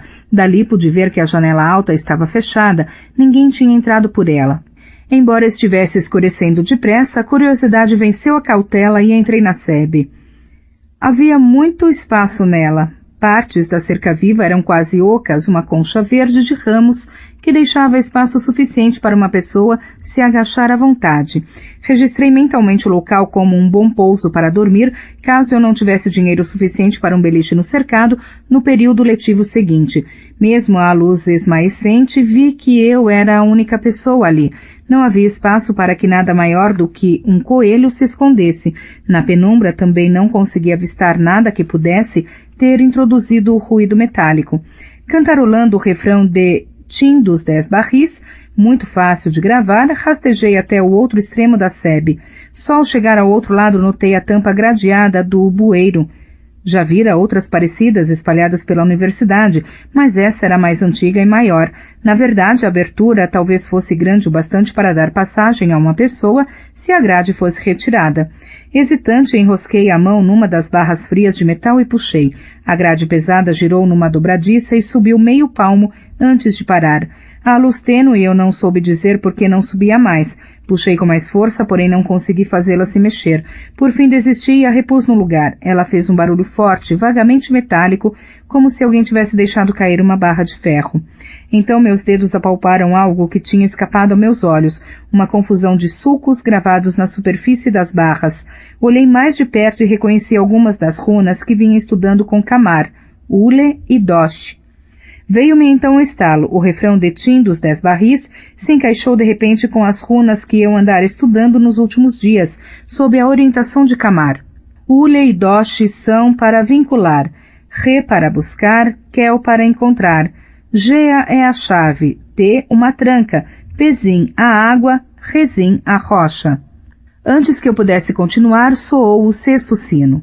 O som me arrancou de meu devaneio num susto, mas quando estendi o braço para me firmar, minha mão não se apoiou nas folhas e na terra. Tocou em algo redondo, duro e liso, uma maçã verde. Saí da sebe e fui até o canto noroeste, onde ficava a macieira. Não havia maçãs no chão. Era cedo demais para isso naquela época do ano, e mais, a grade de ferro ficava do lado oposto do pátiozinho. A maçã não poderia ter rolado tanto, devia ter sido levada para lá. Sem saber ao certo o que pensar, mas ciente de que estava atrasado para meu turno da noite na oficiaria, subi na macieira, peguei meu alaúde e corri para a oficina de Kilvin. Mais tarde naquela noite encaixei o resto das runas da música. Levou algumas horas, mas quando acabei foi como se tivesse uma lista de consulta na cabeça. No dia seguinte, Camar me submeteu a um longo exame de 2 horas, no qual fui aprovado. Na etapa seguinte de minha educação na oficiaria, tornei-me aprendiz de Manete, um estudante velho e de cabelo desgrenhado que eu conhecera em meus primeiros dias na universidade. Fazia quase 30 anos que Manete frequentava a universidade e todos o conheciam como o Eterno Elir. Porém, apesar de estarmos na mesma categoria, ele tinha mais experiência prática na oficiaria do que qualquer dúzia de estudantes de categoria superior, todos juntos. Manete era paciente e atencioso. Na verdade, ele fez-me lembrar meu antigo mestre, Abente, com a diferença que Abente vagava pelo mundo como um faz-tudo irrequieto, ao passo que era do conhecimento geral que Manete não desejava outra coisa senão permanecer na universidade pelo resto da vida se o conseguisse. Ele começou devagar, ensinando-me fórmulas simples do tipo necessário para vidros de dureza dupla e tubos de aquecimento. Sob sua tutela, aprendi a arte dos artífices com a mesma rapidez com que aprendia tudo, e não demorou a evoluirmos para o trabalho em projetos mais complexos, como absorvedores de calor e lâmpadas de simpatia. O trabalho artesanal realmente de alto nível, como relógios de simpatia ou conversores de giros, ainda estava fora do meu alcance, mas eu sabia que era apenas questão de tempo. Infelizmente, o tempo vinha se revelando escasso. Pasta 52. Capítulo 52. Queimando. Possuir outra vez um alaúde significava que minha música voltara, mas logo percebi que tinha perdido 3 anos de prática. O trabalho na artificiaria nos 2 meses anteriores havia tornado minhas mãos fortes e resistentes, mas não exatamente da maneira certa. Passaram-se vários dias frustrantes antes que eu conseguisse tocar confortavelmente, até mesmo por 1 hora seguida. Eu poderia ter progredido mais depressa se não estivesse tão atarefado com os outros estudos. Passava 2 horas por dia na iátrica, correndo ou ficando de pé, uma média de 2 horas de aula e codificação diárias na matemática e 3 horas de estudos com manete na ficiaria, aprendendo os segredos do ofício. Havia também a simpatia avançada com Elk Sadal. Fora da aula, ele era encantador, de fala mansa e até um pouquinho ridículo quando lidava na telha. Ao lecionar, porém, sua personalidade oscilava entre o profeta louco e o escravo batedor de tambor nas galés. Todos os dias em sua aula eu queimava outras 3 horas de tempo e 5 de energia. Combinado com meu trabalho remunerado na oficina do Kilvin, isso mal me deixava tempo suficiente para comer, dormir e estudar, que dirá para dar a meu alaúde a atenção que ele merecia. A música é uma amante orgulhosa e temperamental, recebendo o tempo e a atenção que merece, ela é sua. Desdenhada, chega o dia em que você a chama e ela não responde. Por isso, comecei a dormir menos para lhe dar o tempo de que ela precisava. Após 1 onzena nesse regime, senti-me cansado. Depois de 3, ainda estava bem, mas só por meio de um tipo soturno de determinação, trincando os maxilares. Mais ou menos na 5ª onzena comecei a dar sinais claros de desgaste. Foi durante essa 5ª onzena que desfrutei um raro almoço compartilhado com William e Simon. Eles haviam encomendado suas refeições numa taberna próxima. Eu não podia gastar 1 ocre de ferro numa torta de carne e uma maçã, e por isso tinha surrupiado um pão de cevada e uma linguiça cheia de cartilagens no rancho. Sentamos no banco de pedra sob o mastro da bandeira em que eu tinha sido açoitado. Esse lugar me enchera de pavor depois do açoitamento, mas eu me obrigava a passar algum tempo ali para provar a mim mesmo que era capaz.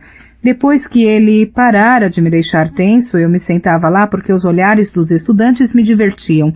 Agora sentava-me ali porque era confortável, era o meu lugar. E, como passávamos um bom tempo juntos, tornara-se também o lugar de William e Simon. Se eles achavam estranha a minha escolha, não diziam nada. Você anda meio sumido, comentou William com a boca cheia de torta de carne. Esteve doente? Até parece, disse Simon sarcástico. Faz 1 mês inteiro que ele anda doente. William lançou-lhe um olhar furioso e grunhiu, fazendo-me lembrar de Kilvin por um momento. Sua expressão fez Simon rir. O Will é mais educado que eu. Aposto que você anda gastando todas as suas horas de folga em Indy, indo e voltando a pé, cortejando um jovem bardo fabulosamente atraente, e apontou para o estojo do alaúde a meu lado. Ele parece andar doente, repetiu William, fitando-me com um olhar crítico. A sua mulher não tem cuidado bem de você. Ele está apaixonado, disse Simon com ar de entendido. Não consegue comer, não consegue dormir, fica pensando nela, quando devia estar tentando decorar sua linhagem codificada. Não consegui pensar em nada para dizer. Viu? Disse Simon a Will. Ela roubou a língua dele além do coração. Todas as suas palavras são para ela. O Kvolt não pode desperdiçar nenhuma conosco. E também não pode gastar seu tempo, concordou William, atacando a torta de carne que diminuía rapidamente. Era verdade, é claro, eu vinha negligenciando meus amigos mais ainda do que a mim mesmo. Senti-me invadir por uma onda de culpa. Não podia dizer-lhes toda a verdade, que precisava aproveitar ao máximo aquele período letivo porque era muito provável que fosse o último. Eu estava sem um tostão. Se você não consegue entender por que eu não podia contar isso a meus amigos, duvido que algum dia tenha sido pobre de verdade. Duvido que possa realmente compreender como é constrangedor só ter 2 camisas e cortar o próprio cabelo da melhor maneira que puder por não ter condições de pagar o barbeiro. Perdi um botão e não pude gastar um gusa para comprar outro igual. Rasguei as calças no joelho e tive que me arranjar com linha de cor diferente para fazer um remendo. Eu não podia pagar o sal para minhas refeições, nem a bebida nas raras noites em que saía com os amigos. O dinheiro que ganhava na oficina do Kilvin era gasto em coisas essenciais, tinta, sabão, cordas de alaúde.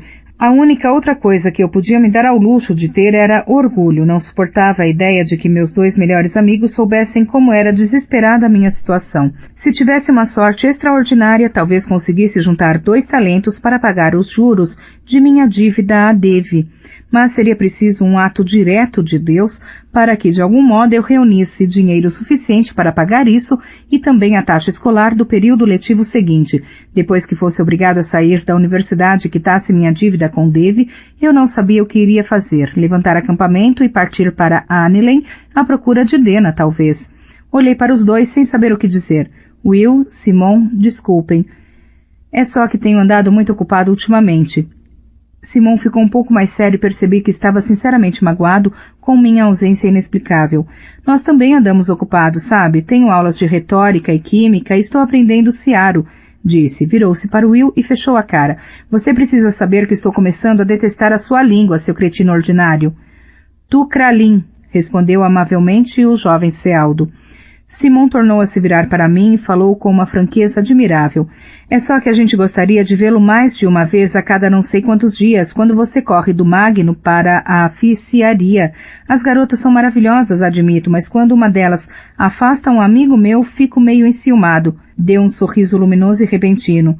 Não que eu pense em você desse jeito, é claro. Tive dificuldade de engolir com um bolo que se formou subitamente em minha garganta. Não me lembrava da última vez em que alguém sentira minha falta. Durante um longo tempo, não houvera ninguém para sentir saudade de mim. Pelo nó na garganta, intuí o começo das lágrimas quentes se aproximando. Não há nenhuma garota, é verdade. Estou falando sério, afirmei, engolindo com força para tentar recobrar a compostura. Sim, acho que estamos deixando escapar alguma coisa nessa história, disse Willem, olhando-me de forma estranha. Dê uma boa espiada nele. Simon fitou-me com um olhar analítico semelhante. Esse olhar dos 2 bastou para me irritar, arrancando-me da beira das lágrimas. Vejamos, disse Willem como quem desse uma aula. Há quantos períodos o nosso jovem Elir está frequentando a universidade? A compreensão derramou-se pelo rosto franco de Simon. Oh, alguém se importa de falar comigo? Questionei-os petulante. Willem ignorou minha pergunta. Que matérias você está cursando? Todas, respondi, contente por ter um pretexto para me queixar. Geometria, observação naiátrica, simpatia avançada com Elk-Sadal e ainda tenho o trabalho de aprendiz com Manete na oficiaria. Simon fez um ar meio assustado. Não é de admirar que esteja com cara de quem não dorme há uma onzena. Willem assentiu com a cabeça e indagou. E você continua trabalhando na oficina do Kilvin, não é? Umas 2 horas por noite. Simon ficou estarrecido. E está estudando um instrumento ao mesmo tempo? Ficou maluco? A música é a única coisa que me mantém com os pés no chão, respondi, estendendo a mão para o alaúde. E não estou aprendendo a tocar, só preciso de exercício. Willem e Simon se entreolharam. Quanto tempo você acha que ele tem? Simon me examinou. 1,5 se tanto. O que vocês querem dizer? Willem se inclinou para a frente. Todos nós abarcamos coisas demais, cedo ou tarde, mas alguns estudantes não sabem quando é hora de relaxar um pouco as pernas e soltar uma parte do mundo. Eles se queimam, desistem ou então enfiam os pés pelas mãos nos exames. Alguns piram, deu um tapinha na cabeça. Costuma acontecer com os alunos do 1º ano, concluiu, dirigindo-me um olhar significativo. Não estou abarcando o mundo com as pernas. Olhe-se no espelho, sugeriu Willem, peremptório. Abri a boca para garantir a Will e Sim que eu estava bem, mas nesse instante ouvi a sineta marcando a hora e só tive tempo para um até logo apressado. Mesmo assim, tive de correr para chegar na hora à aula de simpatia avançada. Elk-Sadal parou entre 2 braseiros de tamanho médio, com sua barba bem aparada e a toga preta de professor. Ele ainda me lembrava o estereotipado mágico perverso que aparecia em inúmeras peças aturenses de má qualidade. O que todos vocês precisam lembrar é que o simpatista está ligado à chama, disse. Somos senhores e escravos dela. Enfiou as mãos nas mangas compridas e recomeçou a andar de um lado para outro. Somos senhores do fogo porque o dominamos, prosseguiu, batendo com a palma da mão num braseiro próximo e fazendo-o tilintar baixinho. As chamas atiçaram o carvão e começaram a subir em labaredas vorazes. A energia de todas as coisas pertence ao arcanista. Damos ordens ao fogo e ele obedece. Caminhou lentamente até o outro canto da sala. As chamas do braseiro às suas costas diminuíram, enquanto o braseiro do qual ele se aproximou ganhou vida e começou a arder. Apreciei seu talento cênico. Elxadal parou e tornou a fitar a turma. Porém, também somos servos do fogo, porque o fogo é a mais comum das formas de energia, e sem energia nossa mestria como simpatistas pouca serventia tem. Deu as costas para a classe e começou a apagar as fórmulas escritas num quadro de ardósia. Peguem seu material e vamos ver quem vai disputar com o Elir que volte hoje. Começou a escrever uma lista com os nomes de todos os alunos. O meu foi o primeiro. 3 onzenas antes, Dal começara a nos fazer competir uns com os outros. Dava a isso o nome de duelo, e embora fosse uma forma bem-vinda de quebrar a monotonia da aula, essa atividade recentíssima também tinha um componente sinistro. Uma centena de alunos saía do Arcanum a cada ano, talvez um quarto deles com seus guilderes. Isso significava que todo ano havia mais 100 pessoas formadas no uso da simpatia. Pessoas que por uma ou outra razão talvez tivéssemos de enfrentar no momento posterior da vida. Embora Dal nunca o dissesse explicitamente, sabíamos que estava nos ensinando algo que ia além da mera concentração e da engenhosidade. Estávamos sendo ensinados a lutar. Elxadal mantinha um registro cuidadoso dos resultados. Na turma de 38 alunos, eu era o único que ainda não fora vencido. A essa altura, até os estudantes mais obtusos e ressentidos eram obrigados a admitir que minha pronta aceitação no Arcanum tinha sido mais do que um golpe de sorte. Duelar também podia ser modestamente lucrativo, já que havia algumas apostas clandestinas. Quando queríamos apostar em nossos duelos, Sovó e eu fazíamos o jogo um para o outro, embora, via de regra, eu não tivesse dinheiro para empatar. Assim, não foi por acaso que nos esbarramos ao pegar nosso material. Entreguei-lhe 2 iotas por baixo da mesa e ele os enfiou no bolso sem olhar para mim. Caramba, disse baixinho, hoje uma certa pessoa está muito confiante. Dei de ombros com ar despreocupado, embora na verdade estivesse meio nervoso. Eu havia iniciado esse período letivo sem 1 centavo e me virara como podia. Na véspera, entretanto, Kilvin me pagara uma onzena de trabalho na oficiaria, 2 iotas. Era todo o dinheiro que eu tinha no mundo. Sovói começou a vasculhar uma gaveta e pegou cera de simpatia, corda e uns pedaços de metal. Não sei se vou conseguir muita coisa para você. A cotação está ficando ruim. Acho que 3 para 1 será o máximo que você vai arranjar hoje. Ainda estará interessado se descer tanto assim? Dei um suspiro. A cotação vinha caindo por causa da minha classificação como invicto. Na véspera tinha sido de 2 para 1, que significava que eu teria que arriscar 2 vinténs pela chance de ganhar 1. Tenho uma coisinha planejada. Não aposto enquanto não tivermos estabelecidos termos. Você precisa conseguir pelo menos 3 para 1 contra mim. Contra você, murmurou Sovói, enquanto recolhia uma braçada de parafernália. Só se você estiver disputando com Dal.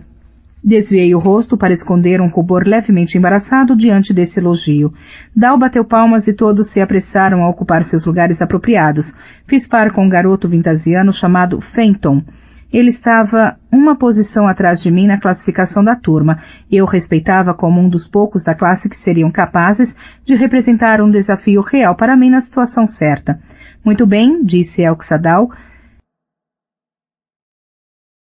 esfregando as mãos com ar ansioso. Fenton, você está numa classificação inferior. Escolha o seu veneno.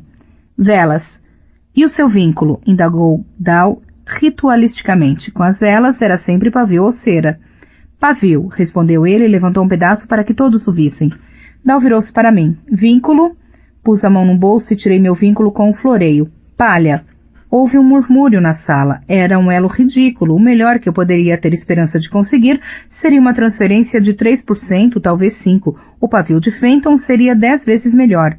Palha? Palha.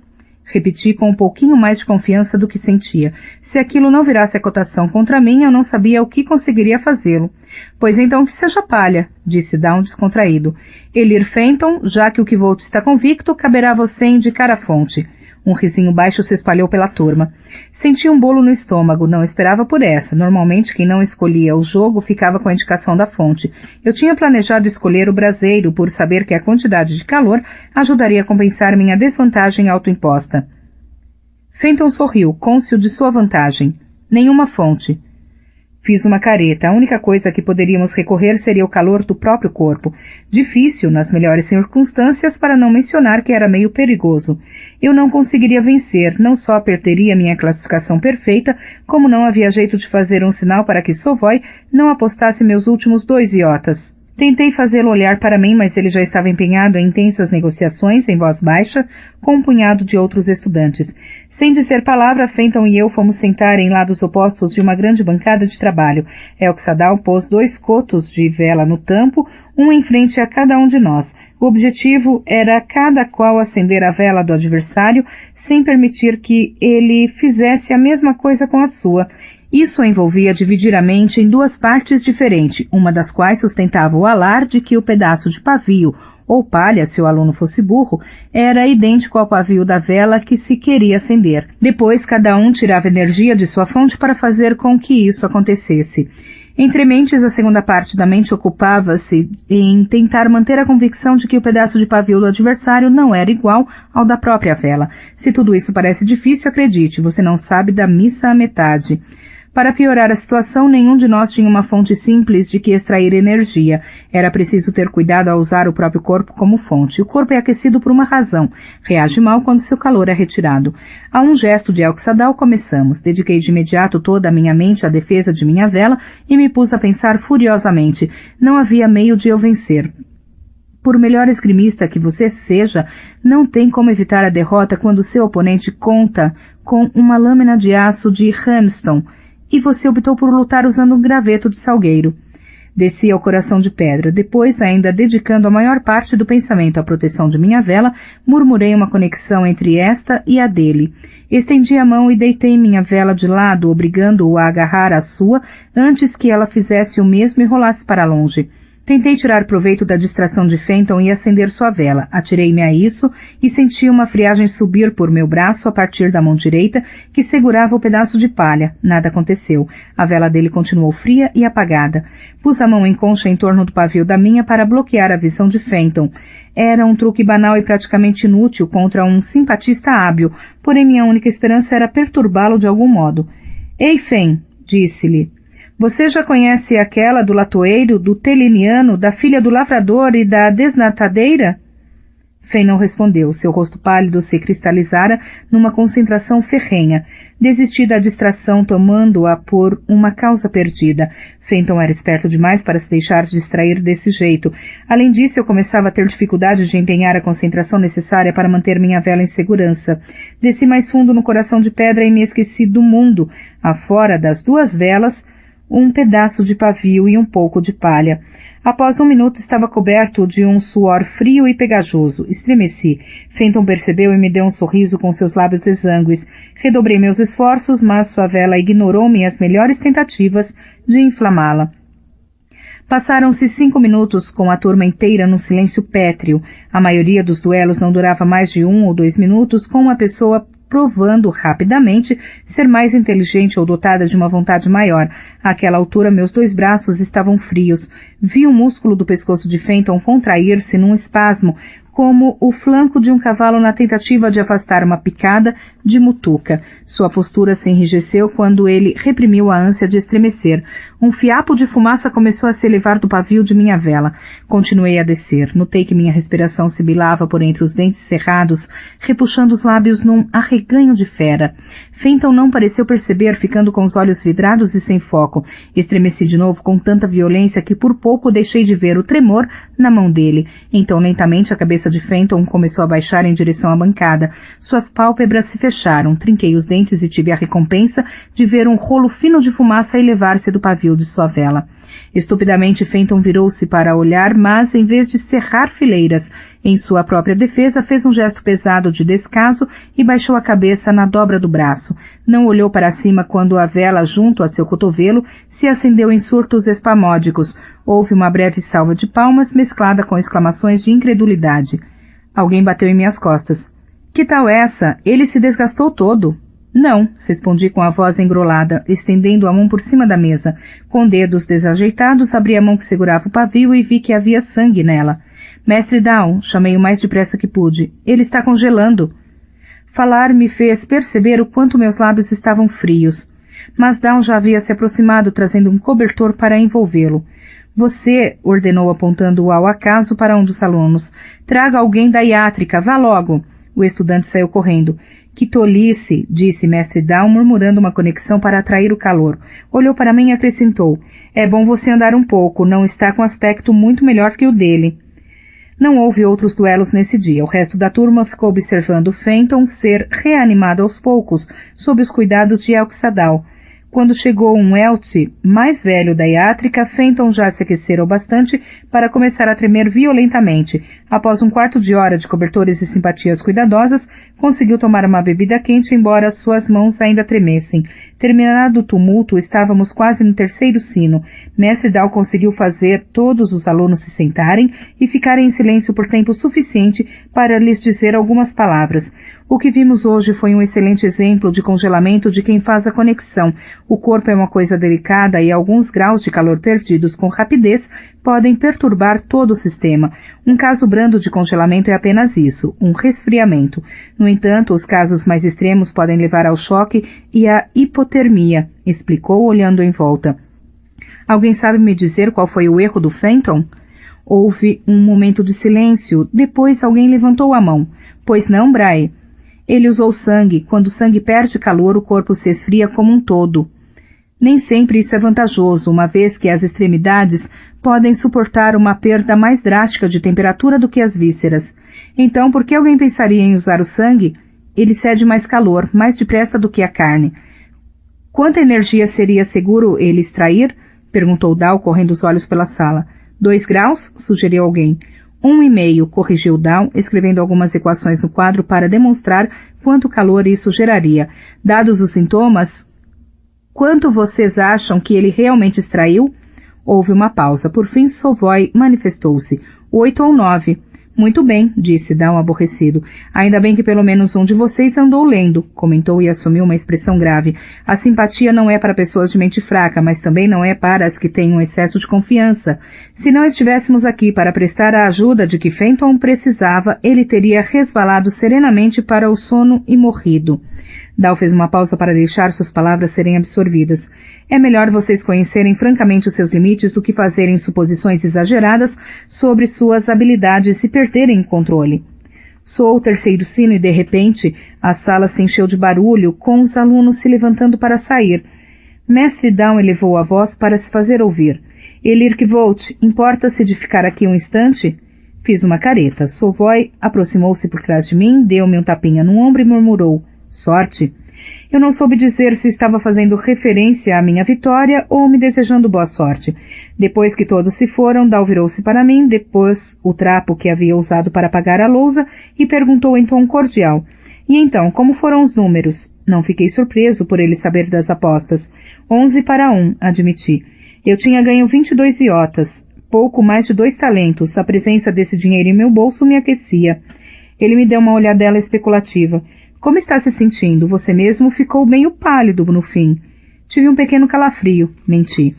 Na verdade, na comoção que se seguira ao desmaio de Fenton, eu tinha saído furtivamente e passado alguns minutos assustadores num corredor dos fundos. Os calafrios quase convulsivos por pouco não me haviam impossibilitado de ficar em pé. Por sorte, ninguém me vira tremendo no corredor, trincando os dentes com tanta força que temi que se quebrassem. Ninguém me vira. Minha reputação estava intacta. Dow lançou-me um olhar que demonstrou que talvez suspeitasse da verdade. Venha até aqui, disse, apontando para um dos braseiros ainda acesos. Um pouco de calor não lhe fará mal. Não discuti. Ao estender as mãos para o fogo, senti-me relaxar um pouquinho. De repente me dei conta de como estava cansado. Meus olhos coçavam pelo excesso de noites mal dormidas. O corpo estava pesado, como se meus ossos fossem de chumbo. Com um suspiro relutante, recuei as mãos e abri os olhos. Down fitava atentamente meu rosto. Tenho que ir, disse-lhe com certo pesar na voz. Obrigado por me deixar usar seu fogo. Somos ambos simpatistas, disse ele, dando-me um aceno amistoso, enquanto eu recolhia minhas coisas e me dirigia à porta. Sirva-se dele quando quiser. Mais tarde, naquela noite no cercado, William abriu a porta quando bati. Raios me partam, exclamou, 2 vezes no mesmo dia. A que devo essa honra? Acho que você sabe, resmunguei entrando no quartinho que parecia uma cela. Encostei o estojo do alaúde numa parede e desabei numa cadeira. O Kilvin me baniu do trabalho na oficina. William se inclinou para a frente sentado na cama. Por quê? Lancei-lhe um olhar de quem já sabia. Imagino que seja porque você e o Simon passaram por lá e lhe sugeriram isso. Ele me observou por um instante e depois deu de ombros. Você adivinhou mais depressa do que eu imaginava, disse, esfregando o lado do rosto. Não parece terrivelmente aborrecido. Eu tinha ficado furioso. Justo quando minha sorte parecia estar mudando, fui obrigado a deixar meu único trabalho remunerado por causa da intromissão bem-intencionada de meus amigos. Mas, em vez de atacá-los numa explosão de raiva, tinha ido para o telhado do Magno e tocado um pouco para esfriar a cabeça. Minha música me acalmara como sempre, e enquanto tocava, eu havia refletido muito. Meu aprendizado com Manette ia bem, mas eram simplesmente coisas demais para aprender, como acender os fornos, como estirar arame na consistência adequada, que ligas metálicas escolher para obter os efeitos apropriados. Não havia esperança de eu progredir na marra, do jeito que fizera ao estudar as runas. Eu não conseguiria ganhar o suficiente trabalhando na oficina de Kilvin para pagar minha dívida a Deve no fim do mês, muito menos ganhar o bastante para cobrir também o custo dos estudos. Provavelmente eu ficaria muito aborrecido, admiti, mas o Kilvin me fez olhar no espelho. Dei um sorriso cansado. Estou com uma aparência dos diabos. Você parece cansado como o diabo, corrigi ele displicentemente. Depois fez uma pausa constrangida. Fico contente por não estar zangado. Simon bateu e abriu a porta. A culpa espantou a surpresa de seu rosto ao me ver sentado ali. Não era para você estar, na oficiaria? Perguntou sem graça. Dei uma risada e o alívio de Simon foi quase palpável. William tirou uma pilha de papéis de outra cadeira e Simon arriou nela. Está tudo perdoado, declarei com ar magnânimo. Só peço uma coisa, digam-me tudo o que sabem sobre a taberna eólica. Pasta 53. Capítulo 53. Círculos lentos. A eólica é onde nossa tão esperada personagem aguarda nos bastidores. Não me esqueci de que é para ela que estou me encaminhando. Se pareço enredado, descrevendo voltas lentas em torno do assunto, é perfeitamente apropriado, já que ela e eu sempre nos aproximamos um do outro em círculos lentos. Por sorte, William e Simon já tinham ido à eólica. Juntos contaram-me o pouco que eu ainda não sabia. Havia uma porção de lugares a que se podia ir para ouvir música em Ingri. Na verdade, quase todas as hospedarias, tabernas e pensões tinham algum tipo de músico dedilhando cordas, cantando ou tocando instrumentos de sopro ao fundo, mas a eólica era diferente, recebia os melhores músicos da cidade. Se a pessoa soubesse distinguir música de qualidade da que não prestava, saberia que a eólica tinha a melhor. Cruzar a porta de entrada da eólica custava 1 iota inteiro de cobre. Uma vez lá dentro, a pessoa podia ficar o tempo que quisesse e ouvir tanta música quanto lhe agradasse. Mas o pagamento à porta não dava ao músico o direito de tocar. Aquele que desejasse pôr os pés no palco da eólica tinha que pagar por esse privilégio, 1 talento de prata. Isso mesmo, as pessoas pagavam para tocar lá, e não o inverso. Por que alguém pagaria uma soma tão escandalosa apenas para tocar? Bem, alguns dos que entregavam sua prata eram simplesmente ricaços decididos a satisfazer seus desejos. Para eles, 1 talento não era um preço alto para se exibirem de maneira tão orgulhosa. Mas alguns músicos sérios também pagavam. Quando seu desempenho impressionava suficientemente o público e os proprietários da casa, eles recebiam uma lembrança, uma miniatura de gaita de tubos, feita de prata que podia ser montada num broche ou num colar. A gaita de tubos concedida pelo talento era reconhecida como uma clara marca de distinção na maioria das grandes hospedarias num raio de 300 quilômetros ao redor de Ingri. Quem a possuísse podia entrar de graça na eólica e tocar quando lhe desse vontade. A única responsabilidade implícita na gaita do talento era a apresentação. Quem a recebia podia ser convocado a tocar. Em geral, isso não era um ônus pesado, já que os nobres que frequentavam a eólica costumavam oferecer dinheiro ou presentes aos artistas de que gostavam. Era a versão classe alta de pagar bebidas para o violinista. Alguns músicos tocavam sem muita esperança de realmente receberem a gaita de tubos. Pagavam para tocar porque nunca se sabia quem estaria na eólica numa dada noite escutando. A boa apresentação de uma única melodia podia não trazer a gaita de tubos, mas, em vez dela, proporcionar um patrocinador rico. Um mecenas. Você não é capaz de adivinhar o que eu soube, disse-me Simon uma tardinha quando nos sentamos em nosso banco de praxe na Praça do Mastro. Estávamos sozinhos, já que Willem fora lançar olhares enamorados para uma criatura da Anker. Os alunos têm ouvido toda sorte de coisas estranhas do Magno à noite. É mesmo? Retruquei, fingindo desinteresse. Simon insistiu. Alguns dizem que o fantasma de um aluno que se perdeu no prédio e morreu de fome, disse, batendo com o dedo na lateral do nariz, como um velhote matuto contando uma história. Dizem que ele vagueia até hoje pelos corredores, sem conseguir encontrar a saída. Outras opiniões sugerem que é um espírito raivoso. Dizem que ele tortura animais, especialmente gatos. É esse o som que os alunos ouvem, tarde da noite, saído das entranhas de gatos torturados. É realmente apavorante, pelo que entendi. Olhei para ele, parecia prestes a cair na gargalhada. Ora, desembuche logo, eu lhe disse com falsa severidade. Vá em frente, você merece por ser tão tremendamente esperto, embora ninguém mais use cordas de tripa hoje em dia. Ele deu um risinho consigo mesmo, deliciando-se. Peguei um de seus doces e comecei a comê-lo na esperança de lhe dar uma valiosa lição de humildade. E então, você vai mesmo tentar? Fiz que sim. Simon pareceu aliviado. Achei que talvez tivesse mudado seus planos. Ultimamente não tenho visto carregar o alaúde por aí. Não é necessário, expliquei. Agora que tenho tempo para me exercitar, não preciso me preocupar em agarrar todos os minutos possíveis. Passou um grupo de estudantes, um dos quais acenou para Simon. Quando é que você vai? Neste dia do luto. Tão cedo? Só faz 2 onzenas que você andava apreensivo por estar enferrujado. Já voltou tudo tão rápido assim? Nem tudo. Vai levar anos para eu recuperar tudo, admiti. Dei de ombros e pus o último pedaço do doce na boca. Mas tornou a ficar fácil. A música já não para nas minhas mãos. Ela... Fiz força para explicar, depois desisti. Eu estou pronto. Para ser sincero, gostaria de ter mais um mês, um ano de prática, antes de apostar um talento inteiro, mas não havia tempo. O período letivo estava quase encerrado. Eu precisava de dinheiro para adiar minha dívida com a Devi e pagar a taxa do bimestre seguinte. Não podia esperar mais. Tem certeza? Perguntou Simão. Ouvi dizer que há gente muito boa arriscando a sorte com o talento. No começo deste período, um senhor cantou uma música sobre uma mulher cujo marido havia partido para a guerra. Na ferraria da aldeia. Sei lá, disse Simão desinteressado. Só estou dizendo que ele era bom mesmo. Ri e chorei até doer, acrescentou, olhando-me com ansiedade. Mas ele não ganhou a gaita de tubos. Disfarcei minha própria ansiedade com um sorriso. Você ainda não me ouviu tocar, ouviu? Você sabe muito bem que não, retrucou ele arrevezado. Sorri. Eu me recusara a tocar para Willem e Simon enquanto estava sem prática. A opinião deles era quase tão importante quanto a das pessoas da eólica. Bom, neste dia do luto você terá sua chance, provoquei-o. Você vai lá? Simon confirmou com a cabeça. O Willem também, salvo terremotos ou uma chuva de sangue. Olhei para o pôr do sol. Preciso ir andando, disse e me levantei. É a prática que leva à perfeição.